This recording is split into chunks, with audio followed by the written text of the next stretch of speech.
You're about to listen to TADPOG, Tyler and Dave Play Old Games. It's a comedy video game podcast. We would like to stress that the hosts are not experts and are really just very crass commentators. Seriously, this is an explicit podcast that happens to talk about video games sometimes. So please enjoy this pretty okay podcast with Tyler and Dave.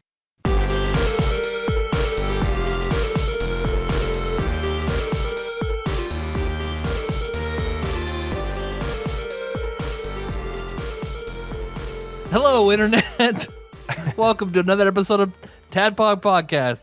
We just had a good stinger, so everybody's laughing and smiling. I thought I'd roll right into it. So stick around for that. Yeah. It's going to start out really good, and then in the middle, it's going to lull. Yep. But just like, and I don't mean LOL, it's like really, you're going to be like, what the fuck, man? And then just hang on, because at the very end, it'll get way better. The energy will be back up. Yeah, you're right.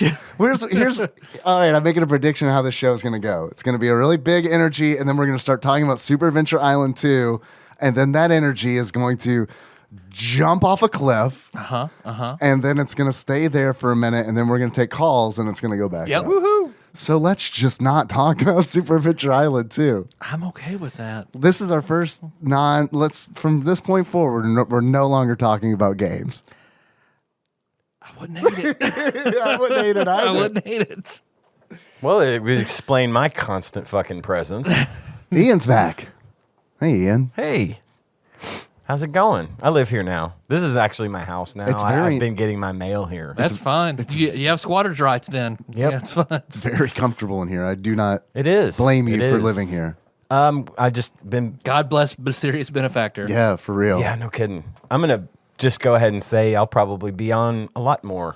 Good. Because, and you know, I'm happy to get into the games and stuff as much as anybody, but I got a little free time. Got a little get out of the house, please, from my wife, and this is the only place I know to come. So I'm going to just come. I'm glad you're spending your Always time welcome. here. Yeah, You know? man. Yeah. You could be like out doing drugs. Yeah, Well, I mean, I'll even get you your own shit bucket. okay, cool. Yeah. I mean, the meth. Firehouse pickle bucket. I'll put a Dale Earnhardt 8 on it and everything. Yeah. Shit, yeah, bro. You could do coils and eights. Yeah. The meth here is way better than the shit you could get out on the street. It's that good blue stuff. Yeah. Keeps you coming back. Just like Dale Earnhardt's going to be back one day. He's coming back. The second coming of Dale Earnhardt. in POG form.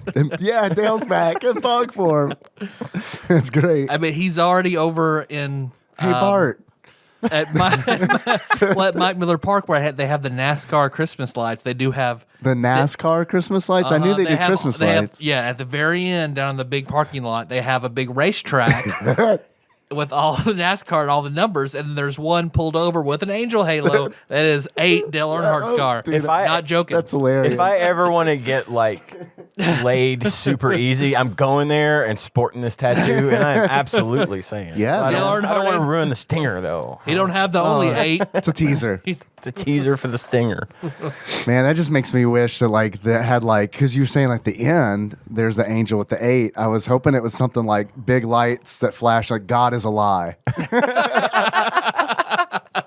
Man, they are making some changes at Mike Miller Park this year. All right. I'm not sure if I 100% God on is board. dead and we killed him. I don't know. And just pig heads on stakes.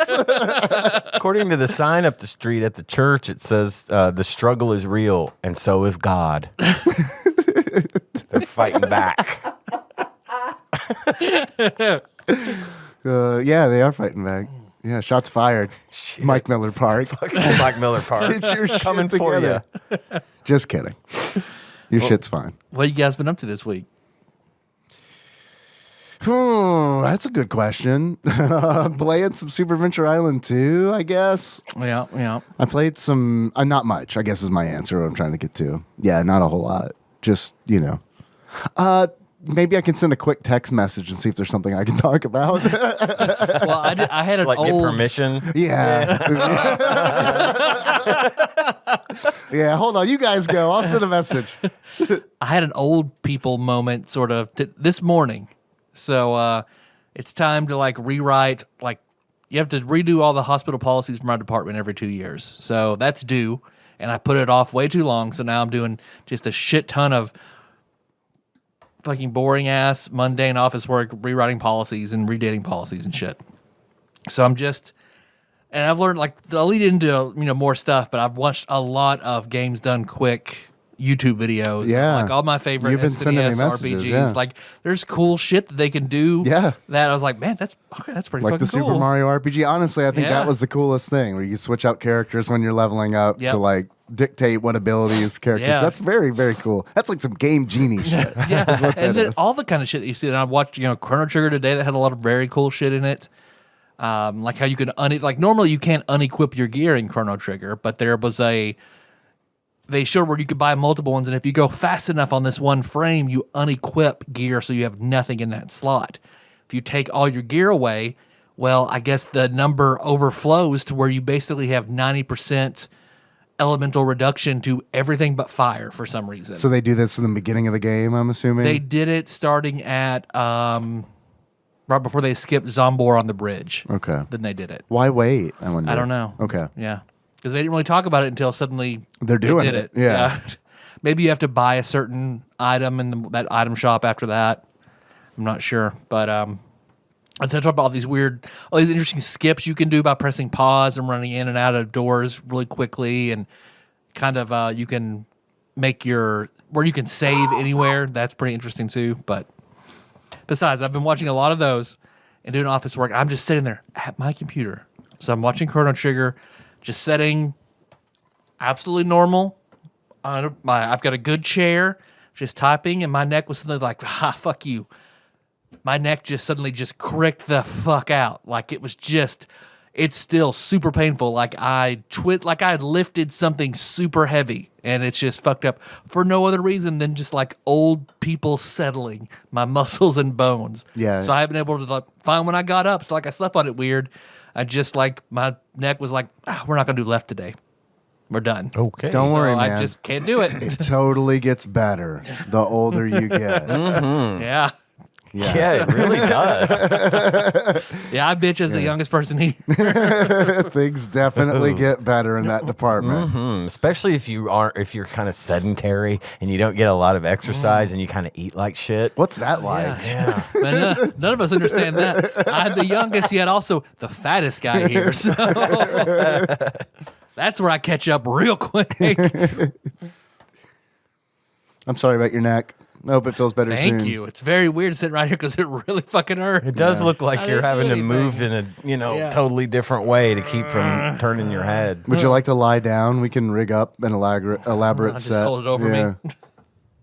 Yeah, we can mount it on the underside of the table. You could just do this under the table if you want. This floor isn't nasty by any means. You lay down and I'll hold the mic over your mouth. There you go. Only I have to hold it with my crotch. That if that's will okay. become erotic very quickly. Or not quick enough. Oh, Ian, you and that playful 8 of yours. Ooh, Thinking of my head. that's what I call it. So, What's up? nothing. How was your week? It was all right, kind of uneventful. I've been going through Breaking Bad again. God, so good. It is still one of the most upsetting and wonderful Yeah, it's television upsetting shows for sure. ever.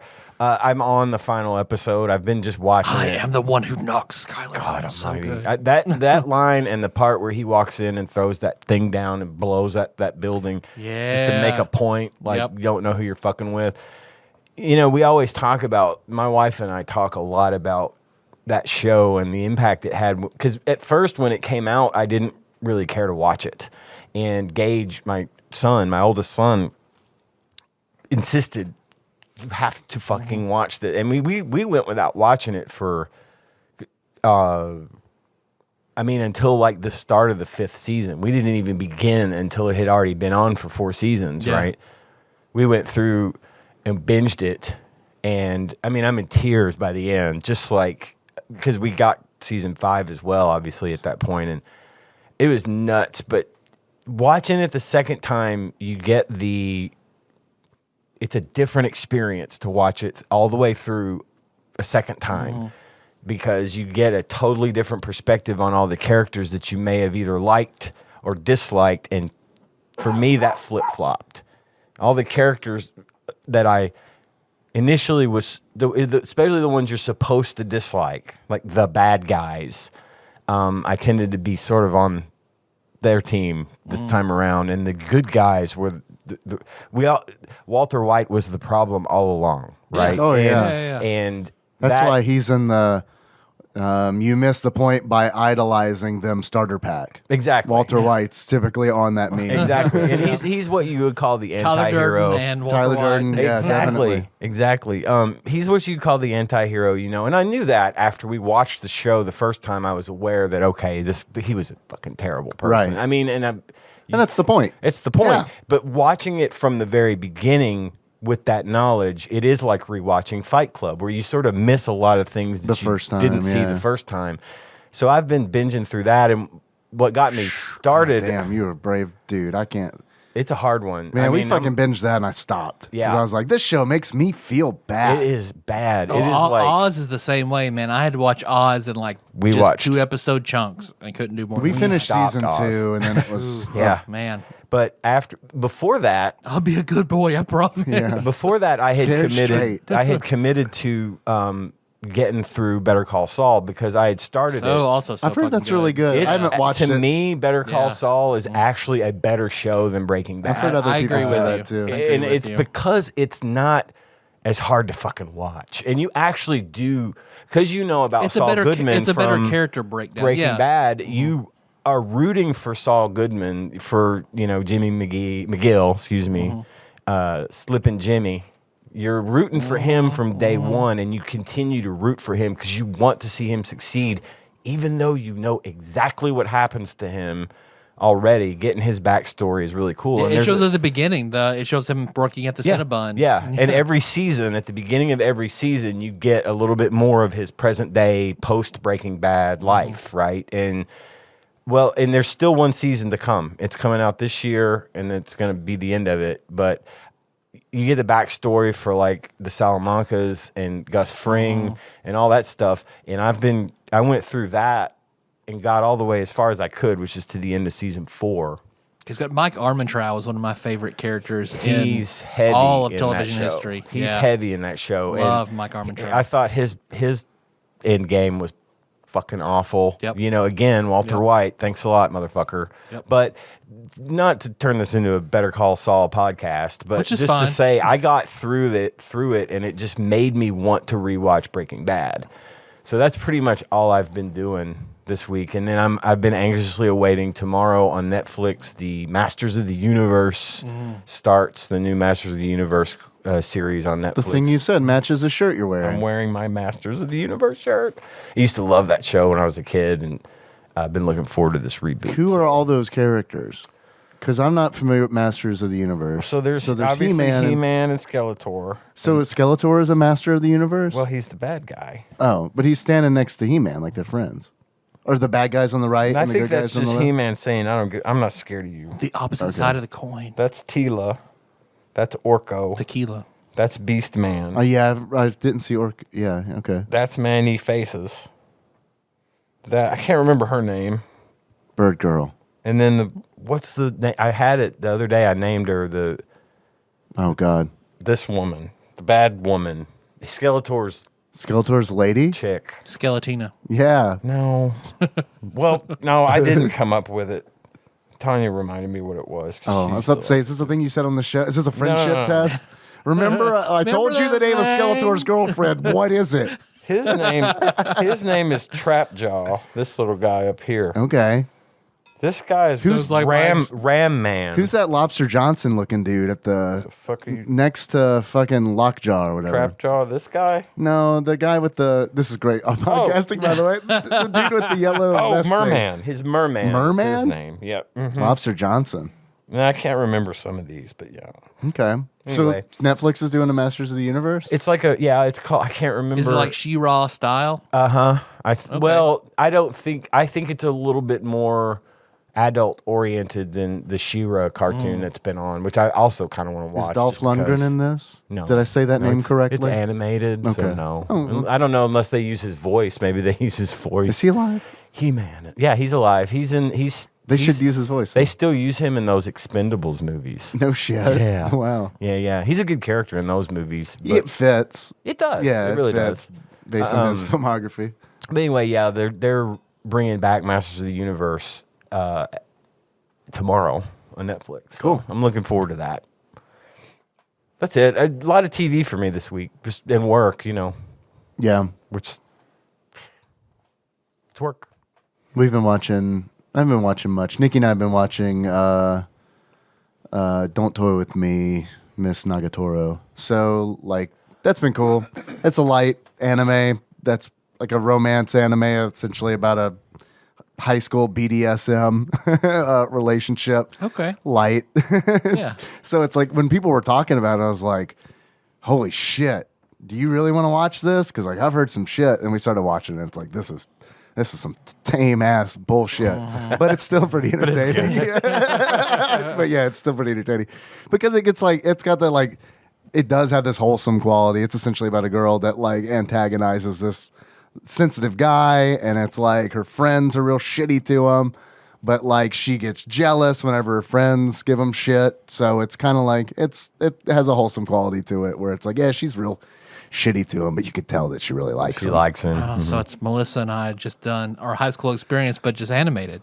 Oh yeah? No, she wasn't. Were you mean to her? No. She was mean to me. I'm the sensitive boy, Dave. We've got that well back there that we both go stare in. Oh, before I forget, the reason I brought up Breaking Bad and stuff is I was going to say I had never seen El Camino. That's good. So Yeah. I wanted to rewatch Breaking Bad so I could see El Camino because I never did get around to watching that one. That was actually where I was going with that earlier. Sorry, And didn't mean to what cut into your The thing Fixer there, died Dave. like No, right it's- after that came out.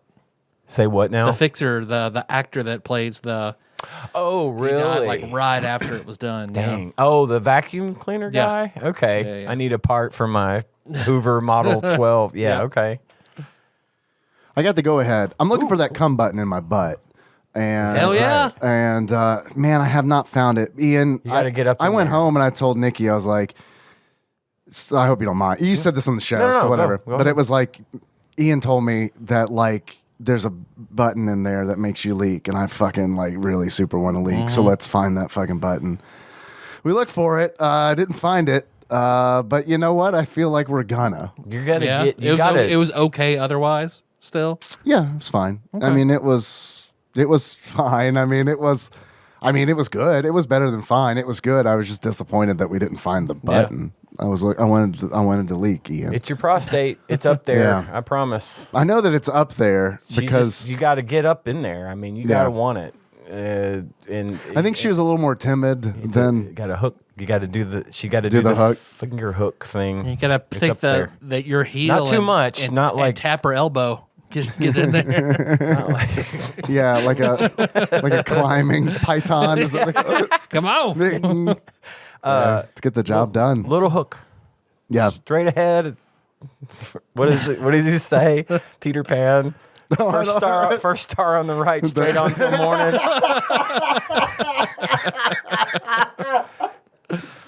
Nice. Yeah. No, I'll pass along those tips. It's been a long time since I've experienced. I mean, long fucking time since I've experienced that thing. Yeah. But it's there. I'm going for it. It's just We're going I mean, for it. You can have a lot of fun in the meantime. No, it you was know? great. I mean, it just didn't find it. Didn't but it find was it. like, can't hold on anymore. Yeah. That's not. That's still good. So I was like, all right, there you go, we're done. But yeah, we're gonna work on it. Well, good. Yeah, we're gonna work on it. Congratulations. I was happy with on how your quest. enthusiastic she was to reply. Yes, please. Sure. Okay, with an exclamation mark. She's like, okay. It's your ass. I don't. Yeah, pretty It's your much. butthole. You're not talking about my body parts. I don't give a shit. Pretty much. Yeah. No, that is very much. That is. Yeah, that does make total sense. But it's nice that you thought to ask. Yeah, I mean, I don't care. Yeah. I mean, it's not something I want like Oh, I people know. at work to talk about. But I mean, like We've met. everyone out there in podcast land, They know. whatever. They know what's up. They know that I want to find that button. Anybody married and cool, it's fine. Or just married, like me. So yeah, looking for it on the hunt. Good. One day, we'll find the right coordinate, and my battleship will sink. I'm not gonna say that maybe the destination is gonna be everything it's cracked up to be. But the journey do that to me. Don't do. It's gonna be great. But the journey. It's gonna be great. No, the journey's been fine so far. It's not been. Now, I'm sure there's a Linkin Park lyric I can quote to you about this. It certainly hasn't been as like, I don't know, bad as I thought it might be. There you go. So it's like, all right, there we go. Completely unrelated, hard subject change. I have some trivia details. Backlog Banisher Dane is doing another trivia contest. There will be the prizes to this will be 3 Steam codes plus Big Dick Pie Baker's grand prize. Oh, fuck. That's gonna be a That's good prize. gonna be a good That one. It makes can't it come something. from him and not be a good prize. That's gonna be a good one. So there will be an It's a August. backlit Game Boy that also finds your prostitute. Man, if only. Oh, the dream. If only. If Yeah. only I had a Game Boy camera, we'd found that fucker by now. It plays the Tetris hot theme as it looks for it, and when it finds it, it's the sound of Mario dying in Mario Land. Dying? Yeah, I thought it was like the P-Wing sound. well, that'll work too. I imagine this is going to be a glorious thing, not a thing to lament. There will be an August 10th deadline. All questions are about frequent callers and contributors. There's only one question. There's 2 questions, and it's Terrified Michelle and Beloved Adam. Beloved Adam. The URL to that quiz is tinyurl.com/tadpogtrivia4. That is tinyurl.com/tadpogtrivia4. There's only a place you could put that people could find it. I Yeah. got The it. show There notes, you go. maybe. There you go. I thought you were going to say up my ass. It might be up there. Everybody, come out and find it. Not It's every- gonna it takes a village. Not everybody. If you want to invite everybody in your ass, that's fine. Just one person for me. Fine. For now. Okay. Come on, man. I got to work my way up. The human rectum is chimerically elastic. It's pretty forgiving, too. You sound better than I do when Melissa's like, yeah, he's a pussy about taking shit up his ass. Well, I mean, how did she? I mean, what did you put that sword thing in there?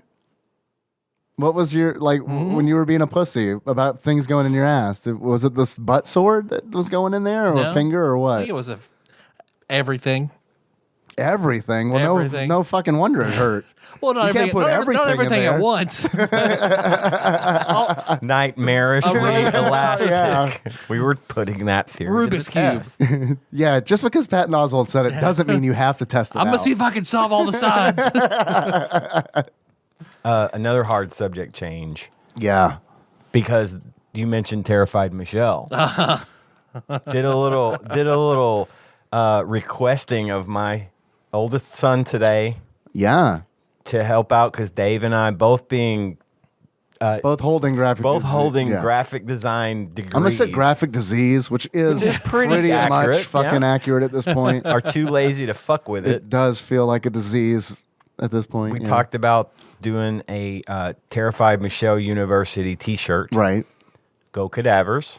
Go Gadavers. Go Cadavers. I told Gage doesn't listen to the show, but I did give him sort of the background. You guys want to hear about his dad leaking? I don't understand. No, God, I hope he never listens to that episode. Shit, Usually I save that shit for Patreon and I fuck around. I'm gonna scrub what I just said because there is like Henry started asking questions like when I was leaving Daddy, today. where's the cum button? Right. That's a front tail. Gotta go. I'll let you know when I find out. I don't fucking know Yeah. yet. Jeez. You gotta get your mom to work. If I do it alone, it's weird. And I always get a Charlie horse in my shoulder. I asked Gage. I told Gage about Terrified Michelle and her calling in, and that she, works with dead people. And he designed a logo which It's very I think academic. is a very good Yeah. start. It is. Yeah, it's is. good. I think we need to tweak a few little fonts or typefaces and sizes and things, but I think the idea is there. I think it would make I like the really crest good with the shirt. toe tag on it crest. and the phone. In one, should I describe this Please. thing? Yeah, yeah. One, it's a crest divided into 4 sections, right? In one, in the upper left, there's 2 feet with a toe tag on Yeah, it. it's beautiful. The bottom right is a phone. It's just a phone, an icon of a phone, because she's always, calling. The one on the bottom left is phone cord, like from your grandma's old kitchen phone, Right. which I was surprised Gage put on there because Those didn't exist. I mean we have a phone like that hanging in our house, Well, there you go. but it's not hooked up. He learned it from watching you. He must have. And then of course in the upper right it says TMU, and then the year in Roman numerals 2016, which Dave and I figured is probably the year that Terrified She got Michelle the most started business? calling.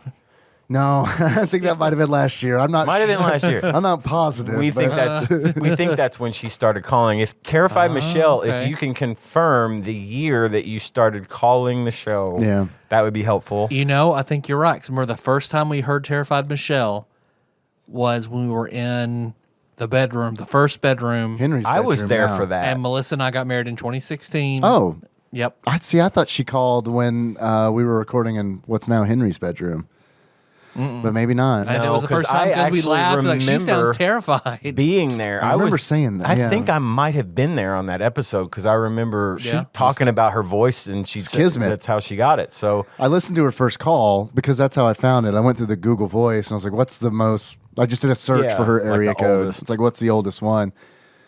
Let me tell. We should play it. I can't because I don't want to search for it again. But next time, But maybe next time because Get it's it like, queued up, yeah. man, listening to it was like, wow. Is this really Terrified Michelle? There's no like howling in the background. it's come a long way. But anyway, it says Terrified Michelle University in an arc over the top, and then Yeah. at the bottom it says athletic department, and then underneath that, home of the fighting cadavers. And then the Latin. And oh God, I did it, and I'll have to look at it now. Hang on, Yeah, let me you bring it don't up. know Latin off the top of the dome. I like did a us. They search. sing it at Final Fantasy 6 in the opera theme. I did Right. a search for a Latin phrase to put on this ribbon at the bottom. Mortui vivos docent. I don't know if it's docent or docent, but it means something like The the dead. dead teach the living, which I think is very No, appropriate. I love that. Yeah, it's the dead teach the living. It means Dale Earnhardt will never die. Asterisk, Junior. But so I think we're off to a good start with that one. I think we can Yeah. maybe dress Hell it up yeah. a little bit and Yeah. get it on a shirt. I'll buy one. I was just telling Dave earlier, I only have the original album art shirt, A lot of people are the same. but $20 is $20, and I'm happy. Yep. And I told him every time I think, fuck, I want to buy a shirt, I don't have any money because I'm broke as hell. And every time I have money, I don't think to buy a shirt. So it's kind of a vicious. I want could- a Soda Jerk shirt so fucking bad. The Soda Jerk shirt's very nice. That's yeah. very cool. And I also want a Dave Style chicken shirt. I love that shirt. Yeah, that's a good one. that one gets me funny will- looks when I wear it. That will probably be the next one I buy, unless we get a Terrified Michelle University up and Yeah. going anytime Hey, man, soon. you send me a file, it'll go up. Okay. Yeah, I mean, for real. Yeah, send me a PDF. I mean, if you're good with what he's I love the done, direction. I think it'll be good. Just great big on the front. Yeah. Do any of your shirts have anything on the back? No, because Is it more well, to have double They're sided? one of them has one the of them episode on has the back. right the episode number on the back. Oh, that's yeah. right. That's right. But the rest of them don't, and it's because it's an extra an screen to extra print on the cost. back, and yeah. Okay. all that. Well, we'll get that. Probably, I'll get him to polish that up maybe a little Cool. bit, and I'll get it over to you. Cool, We'll man. Make shirts, Yeah, dude, awesome. and that's thanks to Gage. He just did it. He didn't even.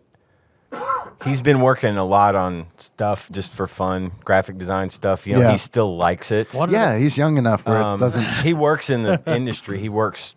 He does websites. I didn't know and that stuff. until I saw him on the competitor's site, and I was like, I know him. And he's been doing these collage artworks. Yeah. I got to ask him where he's getting his material to put these. I hope he's not violating someone's copyright. I got to make sure he's cool with that because he's talking about selling these things. But he's just getting really good at this stuff. Yeah. He's getting really talented at it. And the fact that he just whipped this little thing up in half an hour just tells me he's going places. You know, he's learning it and enjoying his craft. And I'm really proud of him. Yeah, man. Who was it who sure. just recently got, like, there was a game developer just recently got nicked for copyright infringement. I might have been like, God, this is fantastic podcasting. Someone got in trouble. There we go. Yeah, okay. That's the gist of it. The what was the? I don't know. I can look it up, I guess. Don't worry. Someone will message me. It's fine. they'll let me know. Oh, I know. The other thing I was going to bring up again is a plug for Apes and Capes. They got y'all's little box thing Yeah, done. they did. I know. It's cool. fantastic. And I'm going to have to buy one of those too. And it's like, damn, that's t-shirt money. But it's really cool. You should buy that because it's really super Well, cool. and I do want to support Apes and Capes. Yeah. And buy something from them because that's really neat that they did that. Because it's me and Tyler sitting around the Chrono Trigger fire. Yep. I think I'm face swapped with Frog and you're face swapped with It Magus. should have been the other way around, but it's good. Yeah. I mean, look, I like Frog too. You saying that I'm not Frog material? You're Magus material. You're like Robo material. Come on, man. I would have taken Robo. Yeah, That's right. Robo's great. But then I guess you would have broken down because I believe in that scene, Robo. Like, isn't Robo broken down? My body's breaking down. Yeah. You're right. You got 'cause the neck thing. Luca is cleaning Lucas, the right. sand and stuff out of him where he's been tilling the soil for 1,000 years. So Apes and Capes on Etsy. Yeah, right? yeah. Yeah, go there, buy his stuff. He's got great Their stuff. Is this No, it's fucking a amazing. gentleman? Yeah, Okay. yeah, he's got great I love stuff. it. Yeah. Was it Nintendo? Are we searching for the copyright stuff? Nintendo issued a copyright claim to take down some raunchy Bowser Jr. art. No, that's not There it. was one where the guy that was selling ROMs got in trouble. Yeah, big trouble. No, this was a game developer who had been running something like some piece in their. So they had been using some art, some copyrighted material since like 1995 or something. Yeah. Shit. So I can't remember who it was. because why would I? Because Yeah. why would I? Right. What would the colors be for Terrified Michelle University? Well, so far the logo Black is on just black, so the and white. the shirt is really hard to see. it's like Metallica's Black Album. You have to hold it in a certain light to see the logo that's involved. That would Little actually be spot cool. varnish on there. It'd be really good. Yeah, I'm not gonna look for the thing. I'm just thinking gray with black. You know, like your like a heather average gray, kind of like an athletic, an athletic yeah. T-shirt. Maybe can it be done in like a faded paint kind of thing, like a worn out, or is it? That would have to be part of the design. Yeah. Gray and gotcha. chartreuse. Yeah. Go Cadavers. I don't want it to be Good icy. ugly. I want to wear it. Good ICQ colors. Go, Cadavers. If you remember that sound, your neck might be fucked up. Yep. Yep. Don't forget to take your ibuprofen. Tilling those land like Yeah. Robo. Yeah. Just sitting at my fucking desk doing nothing. Absolutely nothing. No, my back does that. What I'm worried about is that it's going to keep happening because my back does that for no reason in the same spot. And it's like, well, that's probably bad.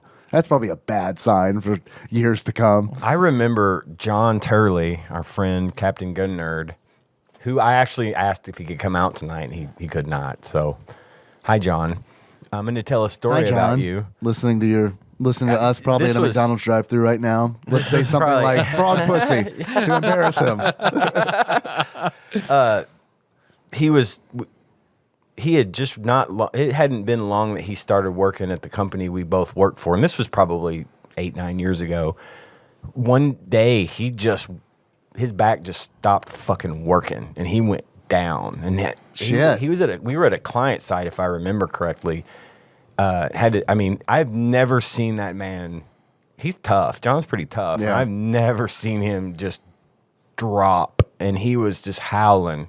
had to take him to it ended up, I don't remember, he'll clarify another time, but shit like that is not to be fucked with, is what I'm getting at. I get you the pain, man. Those little places, those things that you move so much. Well, the random one, like your neck, is just, it is the worst. Yeah. Because it is like, why is this happening? There's no context. Right. It's like, did I hit it? Did I stretch too far? Right. You know, you're going through the list of your entire day praying to God that you don't have some chronic condition that just manifested for no fucking reason. Yeah. It's like when you correct a dog, like, 40 minutes after they did something bad. And it's like they're trying to piece together, why pain? I don't understand. I don't have that kind of memory. No. What's wrong with you? Nikki does sometimes remind me of things, and it's like, oh yeah, that's why it hurts. I get that too. Like I try not to bitch and complain at home too much because, you know, but anyway, if I wake up and my leg is on fire and I can't remember why, my wife will usually remind me. Yeah. Oh, you did, and I'm like, yes. And then I'm like, Right. I know. There's a reason. there's a cause. There's a cause. We got a package. We do have a package. You're right. Speaking of a cause. So here from one Master Mold. Monster Mold. Monster Mold. Outstanding foods, outstanding puffs, hella hot, addictively delicious snacks with benefits. So it look like Cheetos puffs. I like a snack with benefits. What's the benefit? Like diarrhea? They do look like you Cheetos. come. It hits that cum button. Man. Goes right into your They are colon. tilted It just pops so. into that. Right, they are correct, just right, aren't they? got that. Would you say that's the angle, That's Ian? the angle. Yeah, okay. Like a Cheeto. Okay. Nice. We want to open a bag now, or do you want to? Because we got like 4 bags there, right? Good, there are 4 bags. You were correct. You want to open one now, or save it for the totally coming soon in the future, probably Can you tasting video? I hate to ask this question, and can you spare one bag? Yeah, like man, we got Hell 4 yeah. bags. Maybe to take home to Gage for his hard work on the fuck yeah, dude. Terrified Oh, yeah. Michelle shirt. There you go. He's really, he would, you know, you ought to get him to go on the hot stuff show with you. But then he might start He listening. loves hot. Oh yeah. I don't want that. I certainly don't want my son to listen. I get it. Yeah, he does like hot stuff. He did. He lived in Oregon briefly. He moved out there on a whim one year, and he was there for about 6 months. But he went to one of those places where they got the wing challenge, where you eat the fucking hottest thing in the world, a whole plate of it, and then they'll take your picture and stuff. And he did it. He did it. He said it wasn't that big of a deal. Was it a lot of wings? It was kind of a lot. So I'm wondering if it wasn't sort of a chicken nuggets type of situation, like when you ate the chicken nuggets. The Chick-fil-A. They're like, yeah, you'll get your picture taken, but you will have violent diarrhea. You'll shit the bed. Uncontrollable violent diarrhea. We're not going to tell you when we're going to take your picture, but you're going to get your picture taken. Yeah, right. What's your address? he did mention that We need a key was to a your side house. effect. Nah, we're good. We'll get in. We're the chicken people. We can get in your house. You see the logo on my shirt, you know what's up. But yeah, he likes hot stuff, so I'll take that to him. Cool. He'll think that's great. Nice. Well, do you want to talk about, just real quick, Super Adventure Island 2? I guess so. Yeah. I feel like there's no possible way that I'm going to do this game justice. I hope that you guys can. Well, I unfortunately I was watching someone play through it today on YouTube, just a video of someone, not even a person on the screen. Just the gameplay. Yeah. Like a long play. Yeah. Yeah. Like World of Long Plays is a great like channel. that. I love that channel. Yeah, it may have been that. It's great. But there was no overdub. There was no talking. It was just the game, right? I didn't, unfortunately, get to watch much of it because I got busy at work and I couldn't concentrate. But I did notice that at the beginning, what's that guy's name with the grass skirt? Master Higgins. Master Higgins. Master Higgins. Mm. So it says at the beginning that post Super Adventure Island 1, Master Higgins and his love, they get married and they're going on their honeymoon on a raft in the ocean. Like you do. Like you do. And then there's a violent storm that rips them apart. And he washes up on the beach with no memory of any of the shit that just happened. And then she washes up on a different part of Poco Poco or whatever island it was. Yeah, find the dude that wants to poco her. Yeah. Well, and Master Higgins gets nothing. Oh, some dude's already rolling up on that shit. And she, what's the A fucking king. problem? Yep. The problem that I have is that she remembered everything, and she shows up and is like, "Well, I guess Oh, I she's thought dead." she did remember everything. No, she has amnesia too. Does doesn't she have yeah, amnesia? Oh, maybe I'm okay. They both have amnesia, and she gets engaged to the king. to the king, 'cause and it- then the right. bird comes and takes her away. Yeah. And then Master Higgins manages to find the castle. Yep. And ironically, the king asks him to find her. Right. And he doesn't even know that he's looking for his wife. He was straight about to be cucked. His by brother, the his king. brother husband. Yeah. He's about to be straight cucked by the king Yeah. that took his fucking wife from him. No fault of the king. He didn't know. What is that? But still, man. Primus Noct. What is the Prima nocta. Prima Nocta? Oh, where the Yeah. king gets He gets Yeah. first dibs He gets on to the sample the goods. Before, yeah. Oh, yeah. So he was about to prima nocta. Who thought that was a good woman. idea? The king. The king. He was about to prima nocta this woman, and she gets picked up by a big bird. I love it as a verb. Prima nocta the fuck out of her. That bird. that's the bird of the sanctity of marriage. That swooped down saving you from sin. yeah. And It plucked her from hellfire. the burning flames of hell. exactly. And so I watched some of the gameplay for about 5 minutes, and then I had to stop. So I wanted to be more prepared, and that's as far as I got. I wanted to be more prepared too because I'm pretty fucking prepared. good. Because you were the savant, the Adventure Island. Well, You are the I, super I boss. tried something different with this game. Okay. But I got first, Dave. Do you hear that? Yeah, I hear that. It sounds like the buzzard of the sanctity of marriage. Look, it's dropping an iPhone into my hands. All right. And, Next shirt design: Look. Buzzard of Sanctity. of course, I hear that, which ushers in a segment that we like to call Dave Reads from Wikipedia. Guys, Super Adventure Island 2, or as it's known in Japan, Takahashi Meijin no Doboken Jimatsu, which literally translates to Master Takahashi's Great Adventure Island 2, is a Super NES video game by Hudson Soft. Unlike most of the previous games, it is a platformer with action-adventure elements that encourages exploration. Wait, though, right there. I got to stop you. Put a pin in that. Isn't that what the first one was? No, It was a platformer, right? It is a platformer, yeah. Is it the exploration bit that's different? right? Because Okay, there's okay. no exploration in Super Adventure Island, but there is platforming. It's just straight platforming. You finish a level, you go to the next level. Gotcha. And Super Adventure Island 2, you need to figure out where you need to go next. And then once you figure out where you need to go, it kind of turns into like a Metroidvania where you have to explore that level. And you do platform through that level, but it's definitely using like Metroid kind of. You're looking for tropes. stuff. You're looking for stuff to unlock other clues to get areas. to- okay, I yeah. gotcha. Okay. And then also they tie in RPG elements to it because you'll find equipment that you can equip, weapons and armor that you can equip. God, I find hate that mints fucking that you equipment can that you equip. can't equip. So there's that. And also as he adventures, there are like heart containers like in The Legend of Zelda. Is this a food-based one too? It is not a other was food-based potion, one. yeah. And that is that. You're right. Their fruit is so big in all the others. That but is not this one. Because weird. that was what kept. Yeah. You had to keep eating to Right. stay alive, right? And that's gone in this one. There were There's- plenty of jokes about how fat Master Higgins is, though. in the game. Yeah. Oh, I missed. Oh, those. yeah. All sorts of them. Like at the ending, they're calling him Fat Boy and all sorts of shit. Wow. Yeah. Maybe it's Is the Yeah. king Hey just man, upset? my metabolism plateaued. Back the fuck off. I think the king's just upset that he got preemptively prima nocted. He got prima nocted.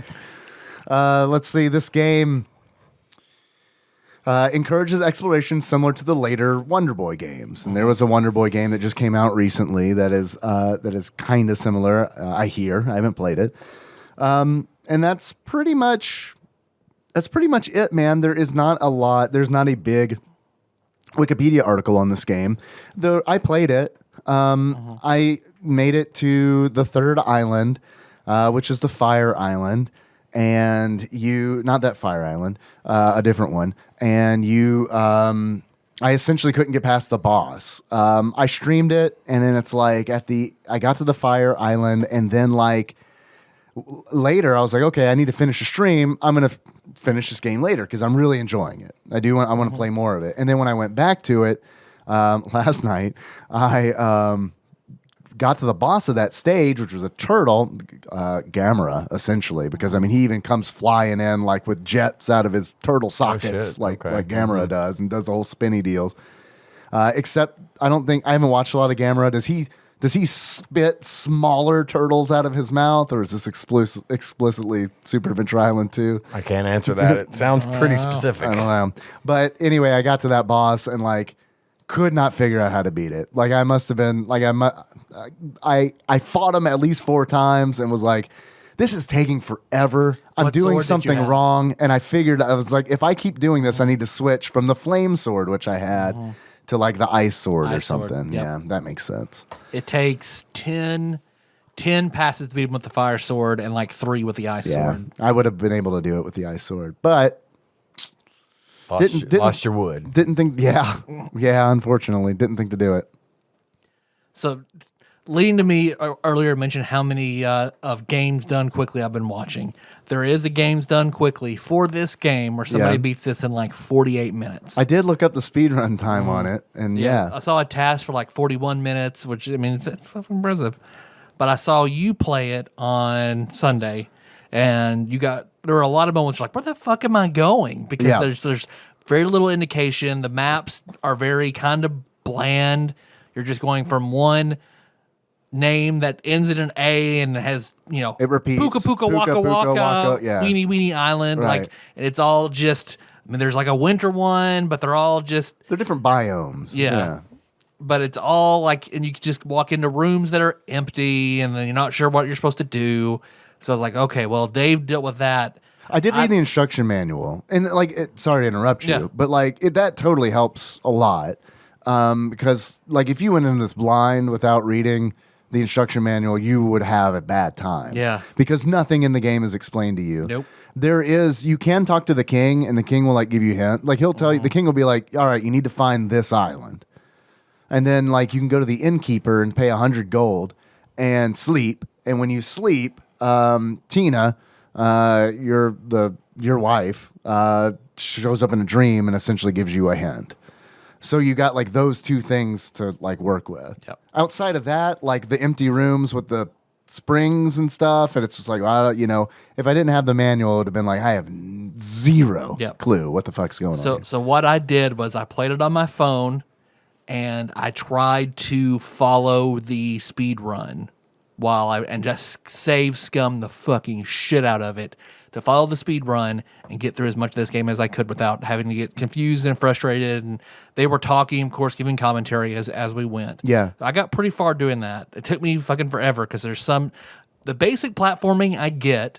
It was some of like the damage boosting and shit that I couldn't do, and I kept fucking. Well, yeah, I mean, there's speed running tricks. Those are hard to do. I am not a speedrunner. I think I'm pretty good at action platformers, but some of that was hard. For the most part, I was able to get pretty far, and I skipped, of course, a lot of content doing that. So I went through and tried to find, stuff I missed. But as I played it, holy fuck, this game is such an enormous to the point I'm like, holy shit, how did Nintendo not come after them? Oh, because he looks like Mario? No. This is Zelda 2. This game is a 16-bit Zelda 2 to the point he has a sword with an up thrust and a down thrust, and he gets the magic wand to cast all the spells like Link can. The potion bottles for your magic are the exact same fucking design. Potion bottles, hearts like Zelda, like the weird obtuse puzzles and shit you have to do. And I mean, this is Zelda 2. So you loved it.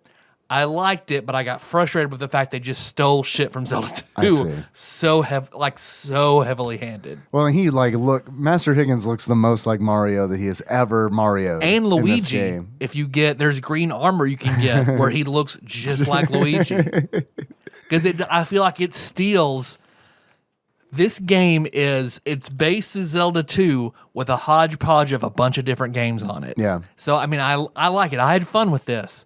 But it also pisses me off that this is just one big stolen puzzle game, like puzzle pieces. Like, 100%. There's not an original idea in this fucking game. So, yeah, I mean, yeah, I've never played Zelda 2 despite us doing an episode on Zelda 2. So, like, I didn't catch any of that stuff. In Zelda 2, do you have to, like, do you start with the upper thrust sword? No, and you have to go. So, just like in this game, Yep. there's special Someone abilities. has to go teach you them have to, like, talk you. to a hermit, and the hermit then, because that's how you do Yep. it in a Super Adventure Island 2. Yep, so that's it is exactly what you the do. same. Exactly what you do. You go hunt for there's just not experience points and levels, but you have to go hunt for money. Like all the same shit is in here. Even Turtle Rock. You know, that's always the big dungeon. I in know all the that from Zelda Smash games. Brothers, yes. So the design that you have to go through for or whatever the mountain is, there is the exact same segment in this game. Because in Zelda 2 you go through a little maze of falling in holes, one right after the other. You do the exact same thing. It is almost like a carbon copy of Death Mountain. That's it. It's a carbon copy of Death Mountain from Zelda 2. Wow. So And even you in Zelda 2, Is that with all the whirlpools? Is Yep. that like the raft segment where it you go? is, Like, yes. Okay. that is Death Mountain. Because I saw Zelda that on 2. the map. I didn't make it that far in the game, but I did see that in the map. And It having is. not played Zelda 2, that didn't make that connection at all. You wouldn't, but it is a 100% straight up ripoff. do you think that you're the first person to catch this? Probably not. Because it would be neat to see someone do like a side by side of Zelda 2 and Super there's Adventure so Island much, 2 yeah. to kind of reinforce what you're saying. I Yep. mean, just to say, look, this is the same fucking game. They took the code and reskinned it. Take the same controller input, split it. It's Yeah. even when you're exploring in the overworld. The overworlds look similar, again, and when in Zelda 2, granted in Zelda 2 you can see your enemies. They're not random encounters, but overworld map you're walking. Like I would have you do. preferred that. Yeah. Because I don't like the random encounters in this game because you go from island to island on your raft and it's like Final Fantasy VI style. You'll just and you'll be in a battle And you only do it on the overworld map. and you do like it that. right. Yeah, I saw just what- like Zelda 2. I saw when the guy was on his raft, like heading for his first objective, it would take him out of the view of the map, and you're fighting Into like a fight. fish that are Yeah, popping up. and or that's- See, something. and that's in Zelda 2, whenever the overworld map, if you run into one of those enemies, it flips to a sideways view where you go left or right for a little while with a few enemies, you go off and you're back on the overworld again. Exactly the same raft shit in this game. Like, wow. it is Wait. so ripped off. Yeah. So in Zelda 2, there's a segment where like Link is on a raft as well, or is like the raft at The, least the like raft is just, that's the gimmick. right? Okay. that they have, Okay. yeah. I was just curious because I mean, like that would be like I feel like it's I don't think there is, but like there's just where it's just you suddenly Instead go of walking, you're to on it- a raft. Instead of walking on a raft, yeah, and it's I- enemies dropping down and kill them, and they drop hearts and. Well, see, I didn't Yeah. like this. And like at least in like Zelda 2, you get experience. Yep. I hated the random encounters in this game because all you get is also find heart containers in this game. right, right. Well, yeah, and that's what I was saying earlier. That it's like I didn't realize. Like to me, the only like connection between this and Zelda was like there's heart containers. There's heart containers like Zelda. That's cool. But yeah, no, I didn't know any of the other stuff. Instead, in level 2, you get your heart containers and your magic by leveling up, and you can either choose, like heart, magic, or attack. That's how they do it in Breath of the Wild too, where you get to okay. pick between. Health and stamina. Yeah, you get either more stamina or more health. Yeah. and you can never have max of both. But yeah, that's kind of that way too. So in this game, you just find it, but otherwise, man, there's so much shit. And of course, yeah, you're right. He looks like Mario. He looks like I mean, the hat Luigi. is like Chocto. Even like when he popped in stream, he was like, "Why has he got Mario's hat?" So Like, he gets samurai armor, where he's covered in red or covered in green. Right. I only saw those two. There are more armors. You can get multiple weapons, shields, and armor. Because I followed the speed run, so I only got the red armor, the green armor, the silver sword, the fire sword, the ice sword, and I think it's the crystal sword. there's really not that much, honestly. And like the axe. You get the you can, axes. and there are throwing daggers as well, and boomerangs. Okay. So the staple weapons are in the game, which is good because it does feel weird playing an Adventure Island game swinging a sword. That's how I played it because it's like, fuck these knives and axes. I mean, this is bullshit. No, this is where hitting things with the sword is where it's at. Apparently, as it is in Zelda 2. Zelda 2, granted, it is more obtuse than this game, but Zelda 2 is a better. It's also a much older game. Yeah, it's right? an 8-bit game. But it's better than they got this. twice as much to work with, right? It sounds to me like they were working on developing this game, and they had a Nintendo pressure gauge, and they just watched that needle as they continue to copy. And as long as that needle didn't get in the red, we're going to be okay. We've got just enough here to not have to develop anything. Yeah. But they made their own little additions here and there to make it just different enough. Well, is it's what also, sounds like. it gets clouded because it's like, well, shit. Like, if you follow that back, I don't know the answer to this, but if you follow it back, because Adventure Island is a side shoot of Wonder Boy. So, like, Wonder Boy was an arcade game that, God, I think Sega did, but I'm not 100% positive. Don't quote me on that. But when they were porting it, they ported it to systems, and then Hudson Soft was like, yo, we want to put this game on the NES. We want to port it, but we're going to call it Adventure Island. Okay, so they made a deal. Adventure Island on the NES. And so, like, the Adventure Islands on the NES were all just straight platformers, like Super Adventure Island 1 was. And then they got to this, which is comparable to what the Wonder Boy series had turned into by this time. So it's like, I'm curious. I don't know how the timeline shakes out, but, like, who did it? My question now is, who did it first, Zelda 2 or Wonder Boy? My guess is Zelda 2. Yeah. But I don't know. That might be something that is worth looking into because I had no idea that this game was so close to Zelda 2. Oh, and I think the fighting mechanics of Zelda 2 are much better. Because Really? this is it reminded me, and it's nowhere near as difficult, but to me it was Rogue Legacy reminiscent in the enemies with their patterns, jumping up, slashing your sword, very, very basic, but and the enemies in predictable patterns. I didn't think it was, very hard. It was just obtuse. But even the bosses, okay, so yeah, just like Zelda 2, the people teach you for 100 gold. They teach you how to push a rock, that's not in Zelda 2. You have to get a hammer to break a rock in that game. Gotcha. Then you can pay someone to teach you the downward thrust, and someone to pay somebody to teach you the upward thrust. Speedrunners apparently don't do either of those. The king give you 100 coins. You go straight to the guy who teaches you how to push the rock. That's all you use money for. You don't touch money again, because if you hold down Master Higgins and side to side, he can slash both ways very quickly, which is very good on the final boss. So they don't learn either sword thrust for that reason. But the bosses, okay, so it's like, all right, we took a lot from Zelda 2. All right, do we want to do the 3-headed dragon from Zelda? No. What's something different? Put Wispy Woods in there. Make him the first boss. Hansy Woods. Yeah, he Hansy Woods. Totally looks like Wispy Woods from Kirby, but like his crackhead cousin. Like he's also enjoying the blue meth. yeah. Yep. He's the I guess the chieftain of the first island, and chieftain of the second island is an icy mammoth. Who the mammoth himself is still, and he has his nose that moves up and Because down. he's caught in ice. He's frozen in ice. And you hit him in the eyes with your sword. His eyes go kind of red, and that's. But that enemy looks so much like bosses out of Joe and Mac, like that the cartoonish design, how they react. It looks just like a Joe and Mac boss. Then after that, the Rocket Turtle.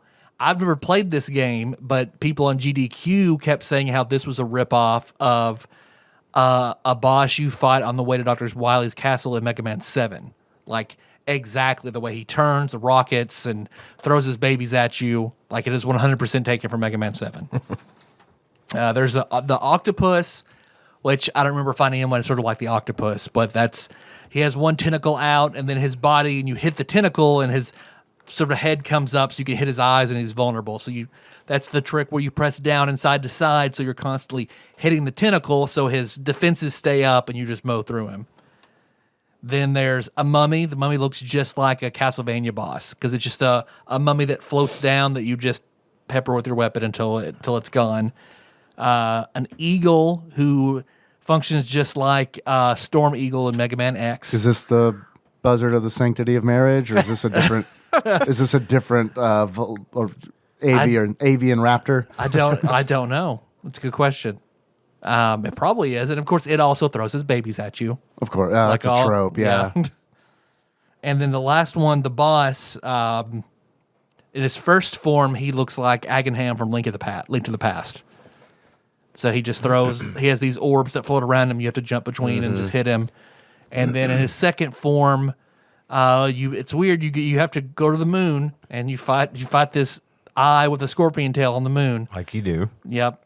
And then you fall back down, and Tina not in cutscenes is a brunette, and then in cutscenes she is a blonde. So there's an issue with that as well because when Hudson Soft was like, we're gonna port this shit for the Nintendo systems, one of the stipulations was that they had to change the names, and they forgot to do that in this game, I believe, because she's like supposed to be Jungle Jane, I think, and in the instruction manual it references her as Jungle Jane, and I'm not an expert on this shit. I'm like a Wikipedia expert, so it's like that I barely know anything more than anybody else in the world, especially at this table. But it's like it's one of those where it's like, yeah, that's weird that you call her Jungle Jane in the instruction manual, but in the game it's Tina.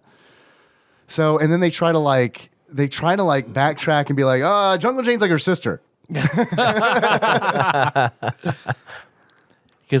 this game is Metroidvania, in which like you go on an island, you beat like a mini boss, you'll get a stone, you take a stone to a shrine, and it opens up, lowers a barrier reef that you can then take your raft to another section where you rinse and repeat. There are also Mario style like a switch palace in Mario, where you'll hit the switch and blocks that you can see but can't jump on now can become usable, and you can progress wherever or get to different items. Yeah, because you pull those switches and right. Yep. Yeah. The only difference is like you can also turn them off. So sometimes if you get far enough in the game, there's one section where there's a secret that is covered in blocks that you from a switch way earlier on. You need to backtrack. So you have to go back, turn it off, go back, get the secret, go back, turn it on again. And that kind of works with like the stuff, the special abilities you get from the hermits too. Because as I was going through levels, like there are clearly areas where it's like, oh, if I had the upward thrust, I could break through these rocks and get that chest, but I don't have it yet. So I guess I'm intended to come back and do that. Yeah. Because Which you get a usually shovel bothers me. as well. A shovel is a tool that you can dig through like different kind of rocks. Of course, you get the armor. Shields. The shields kind of suck because they're not usable unless you're standing still. And this game is like a kind of a Is that how they fast-paced work? agility. Yeah, you have to stand. Because I never. You have to yeah. stand completely still, and then you can deflect something. Okay. I didn't realize that. Yep. I do like how when you would put equipment on, your sprite would change. Yeah. That's super. I feel like that's very rare for the Super Nintendo. It is. Like, I don't remember that even being a thing. Granted, I didn't play a whole lot of games like role-playing games outside of like Final Fantasy and stuff, but I don't remember. Like, I remember playing Diablo for the first time and being like, holy shit, you put armor on and it shows up on your character? Wow. Yep. Little did I know that Super Adventure Island 2 had done ahead it of in them, yeah. 1993. Yep. Because you get the magic wand and you cast all sorts of spells that heal yourself. You warp around the island. The hot springs heal you, but are also warp points for you to warp back all over the island. Oh, I didn't realize they were warp So points. that's what speedrunners do that. So once you find the hot spring, and then you can cast. It takes 4 there's potion a spell bottles that you have to use. Yep. Okay. Yep. I only got as far as getting 2 potion bottles. Yeah. So you have to get that, and you have to get the spell, and I mean, there's a lot of mechanics, and then every speedrunner says there is a 100% category for this game. No one runs it because the casino fucking sucks. Yeah, I read in the instruction manual about the casino, and it says even in the instruction manual, it's like you're going to need a lot of money for the casino. Did you fuck with it at all? Or? No. Okay. Nope. Don't even know where it is. I followed the speedrunner guide, and they were like, "Fuck that, we're not doing Yeah. it." Is that Because it's completely random, and you have to hit the super jackpot twice. what is it? in order- Slots or something? I'm not sure. Okay. Yes, it probably sounds like it. You have to hit the jackpot twice to get like the light sword or Gotcha. something like that. Yeah, it mentions that you need to do it in order to get a sword. So if you want 100% completion on a speed run, like you just have to get a lot of tremendously, RNG. overwhelmingly fucking lucky. Yeah. So yeah, apparently no one runs it. No one fucks with the casino. It's not fun. Sounds like there's an opening in the speedrunning market. It's true. Right? Do it slow. Yeah, right? Yeah. You can have a world record for a minute. Right. But really, I mean, it's a fun game. It just pisses me off a little bit that it's a ripoff of a game that I love. Do you think that this game is a hidden gem? Because that is definitely it definitely has that moniker, like that title. This is a hidden gem game. A lot of people say. I mean, if I didn't love Zelda 2, I would absolutely play this. Be like, man, this is fucking great. I don't know where I'm going most of the time, but this is fucking great. Well, how did this thing do? I mean, was it popular? Was it? It is a very rare game. No, I'm sorry, a very uncommon game. So it had that means it had a limited run in 1993, which is 2 years after the SNES came out. So I don't think they had a lot. I don't know the development history of this game. My guess is that they didn't have a lot of faith in it, or they didn't have the. Did they maybe budget? they didn't market it well enough? Because it seems to me like if Super Adventure Island was somewhat popular and somewhat well received, that people would sort of be lining up for the second one. You know, Super Adventure Island's a common game, right? And yeah, I don't know. I don't know the reason, but I do know that like when I was done streaming, it just so happened there's another streamer who I like, Shroomy. He was streaming it, and it's like, fuck, well, of course we're gonna go over there. So we went over there, and he was like, usually when you raid somebody, they're like, how's it going? What were you playing? And I said Super Adventure Island 2, and he was like, are you shitting me? No one has heard of Super Adventure Island 2. I was like, crazy. Yeah. So I have a computer program that randomly throws out Super Nintendo games, and that's what it gave me. I just got done with Street Hockey 95. Let me tell you about that. Actually- we know. that was actually it was Ross's black magic that got us on Super Adventure Yeah, Island 2. you're like, can't be a thing. Right. That's a thing. That's a thing. Yeah. And hey, I did a little bit of research. This is kind of wild. So Zelda 2 came out in Japan. It came out in 1987, January 12th. Okay, and so I was watching some gameplay of the second Wonder Boy game, Wonder Boy in Monsterland, because I was going through and I was like, which one of these is kind of where it is most like Super Adventure Island 2? And it is in Wonder Boy in Monsterland, which came out in July of 1987. So 6 months after Zelda 2. And that's this was an arcade game. So it's like 6 months after, we're already like, okay, yeah, this is a good idea. We're going to do this. And then meanwhile, years later, what was that? 6 years later, Hudson Soft's like, oh yeah, we're going to do that too. Everybody hates that too. Let's do the 16-bit version now. Right. People love it. So it's like I'm so glad that you have like as much knowledge about Zelda 2 as you do, because like Death Mountain, we know what it is a ripoff of, because it's like that might have never been figured out. Like you never have that comparison to make. I wouldn't have known either. Oh God, I've 100%. I remember I saw it on coming on the speed run. I was like, God damn it! They just everything. So yeah, it's interesting how like all those games kind of have a weird relationship and incestuous DNA. Yep. They need a buzzard for that.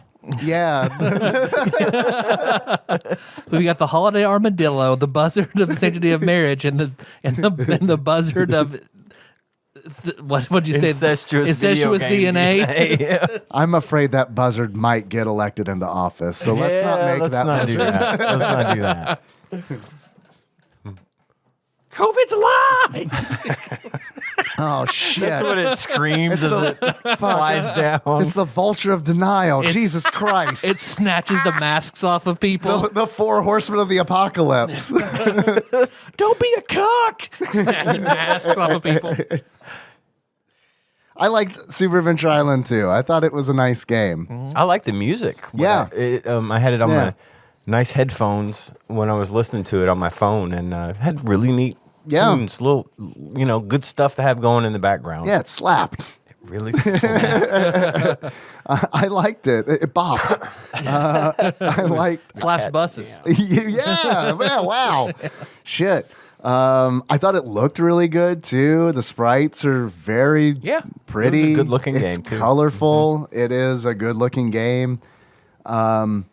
So yeah, I mean, I thought it was pretty good. And I don't have the Zelda 2 knowledge, so it was all new to me. So to me, it was like, well, shit, this is a novel idea. I love this. Well, maybe you should play Zelda 2 now. You know? Sorry. I think I would rather play Wonder Boy. Yeah, okay. Yeah. So I don't know. I liked it. I'm with it. I'll replay Zelda 2 on the Zelda Anniversary Game & Watch.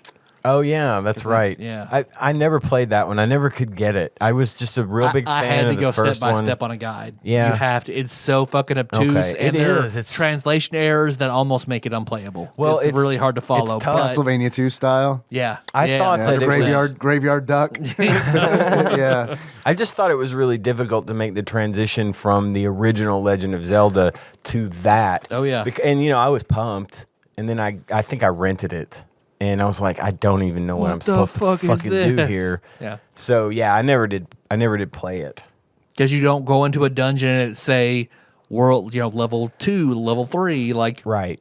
Yeah, I All mean, that I shit's wouldn't gone. know. I It's didn't super get obtuse. that far. So, yeah, it like right out of the gate, I was confused and put off by the whole experience. I can see where it's not what you expected and you're put off. Yeah, But on that it's other- absolutely the dark horse of the Zelda series. Yeah, on the same note, I know a lot of people who have a lot of love for it. So maybe, it'd be worth a shot. I did not expect to love it.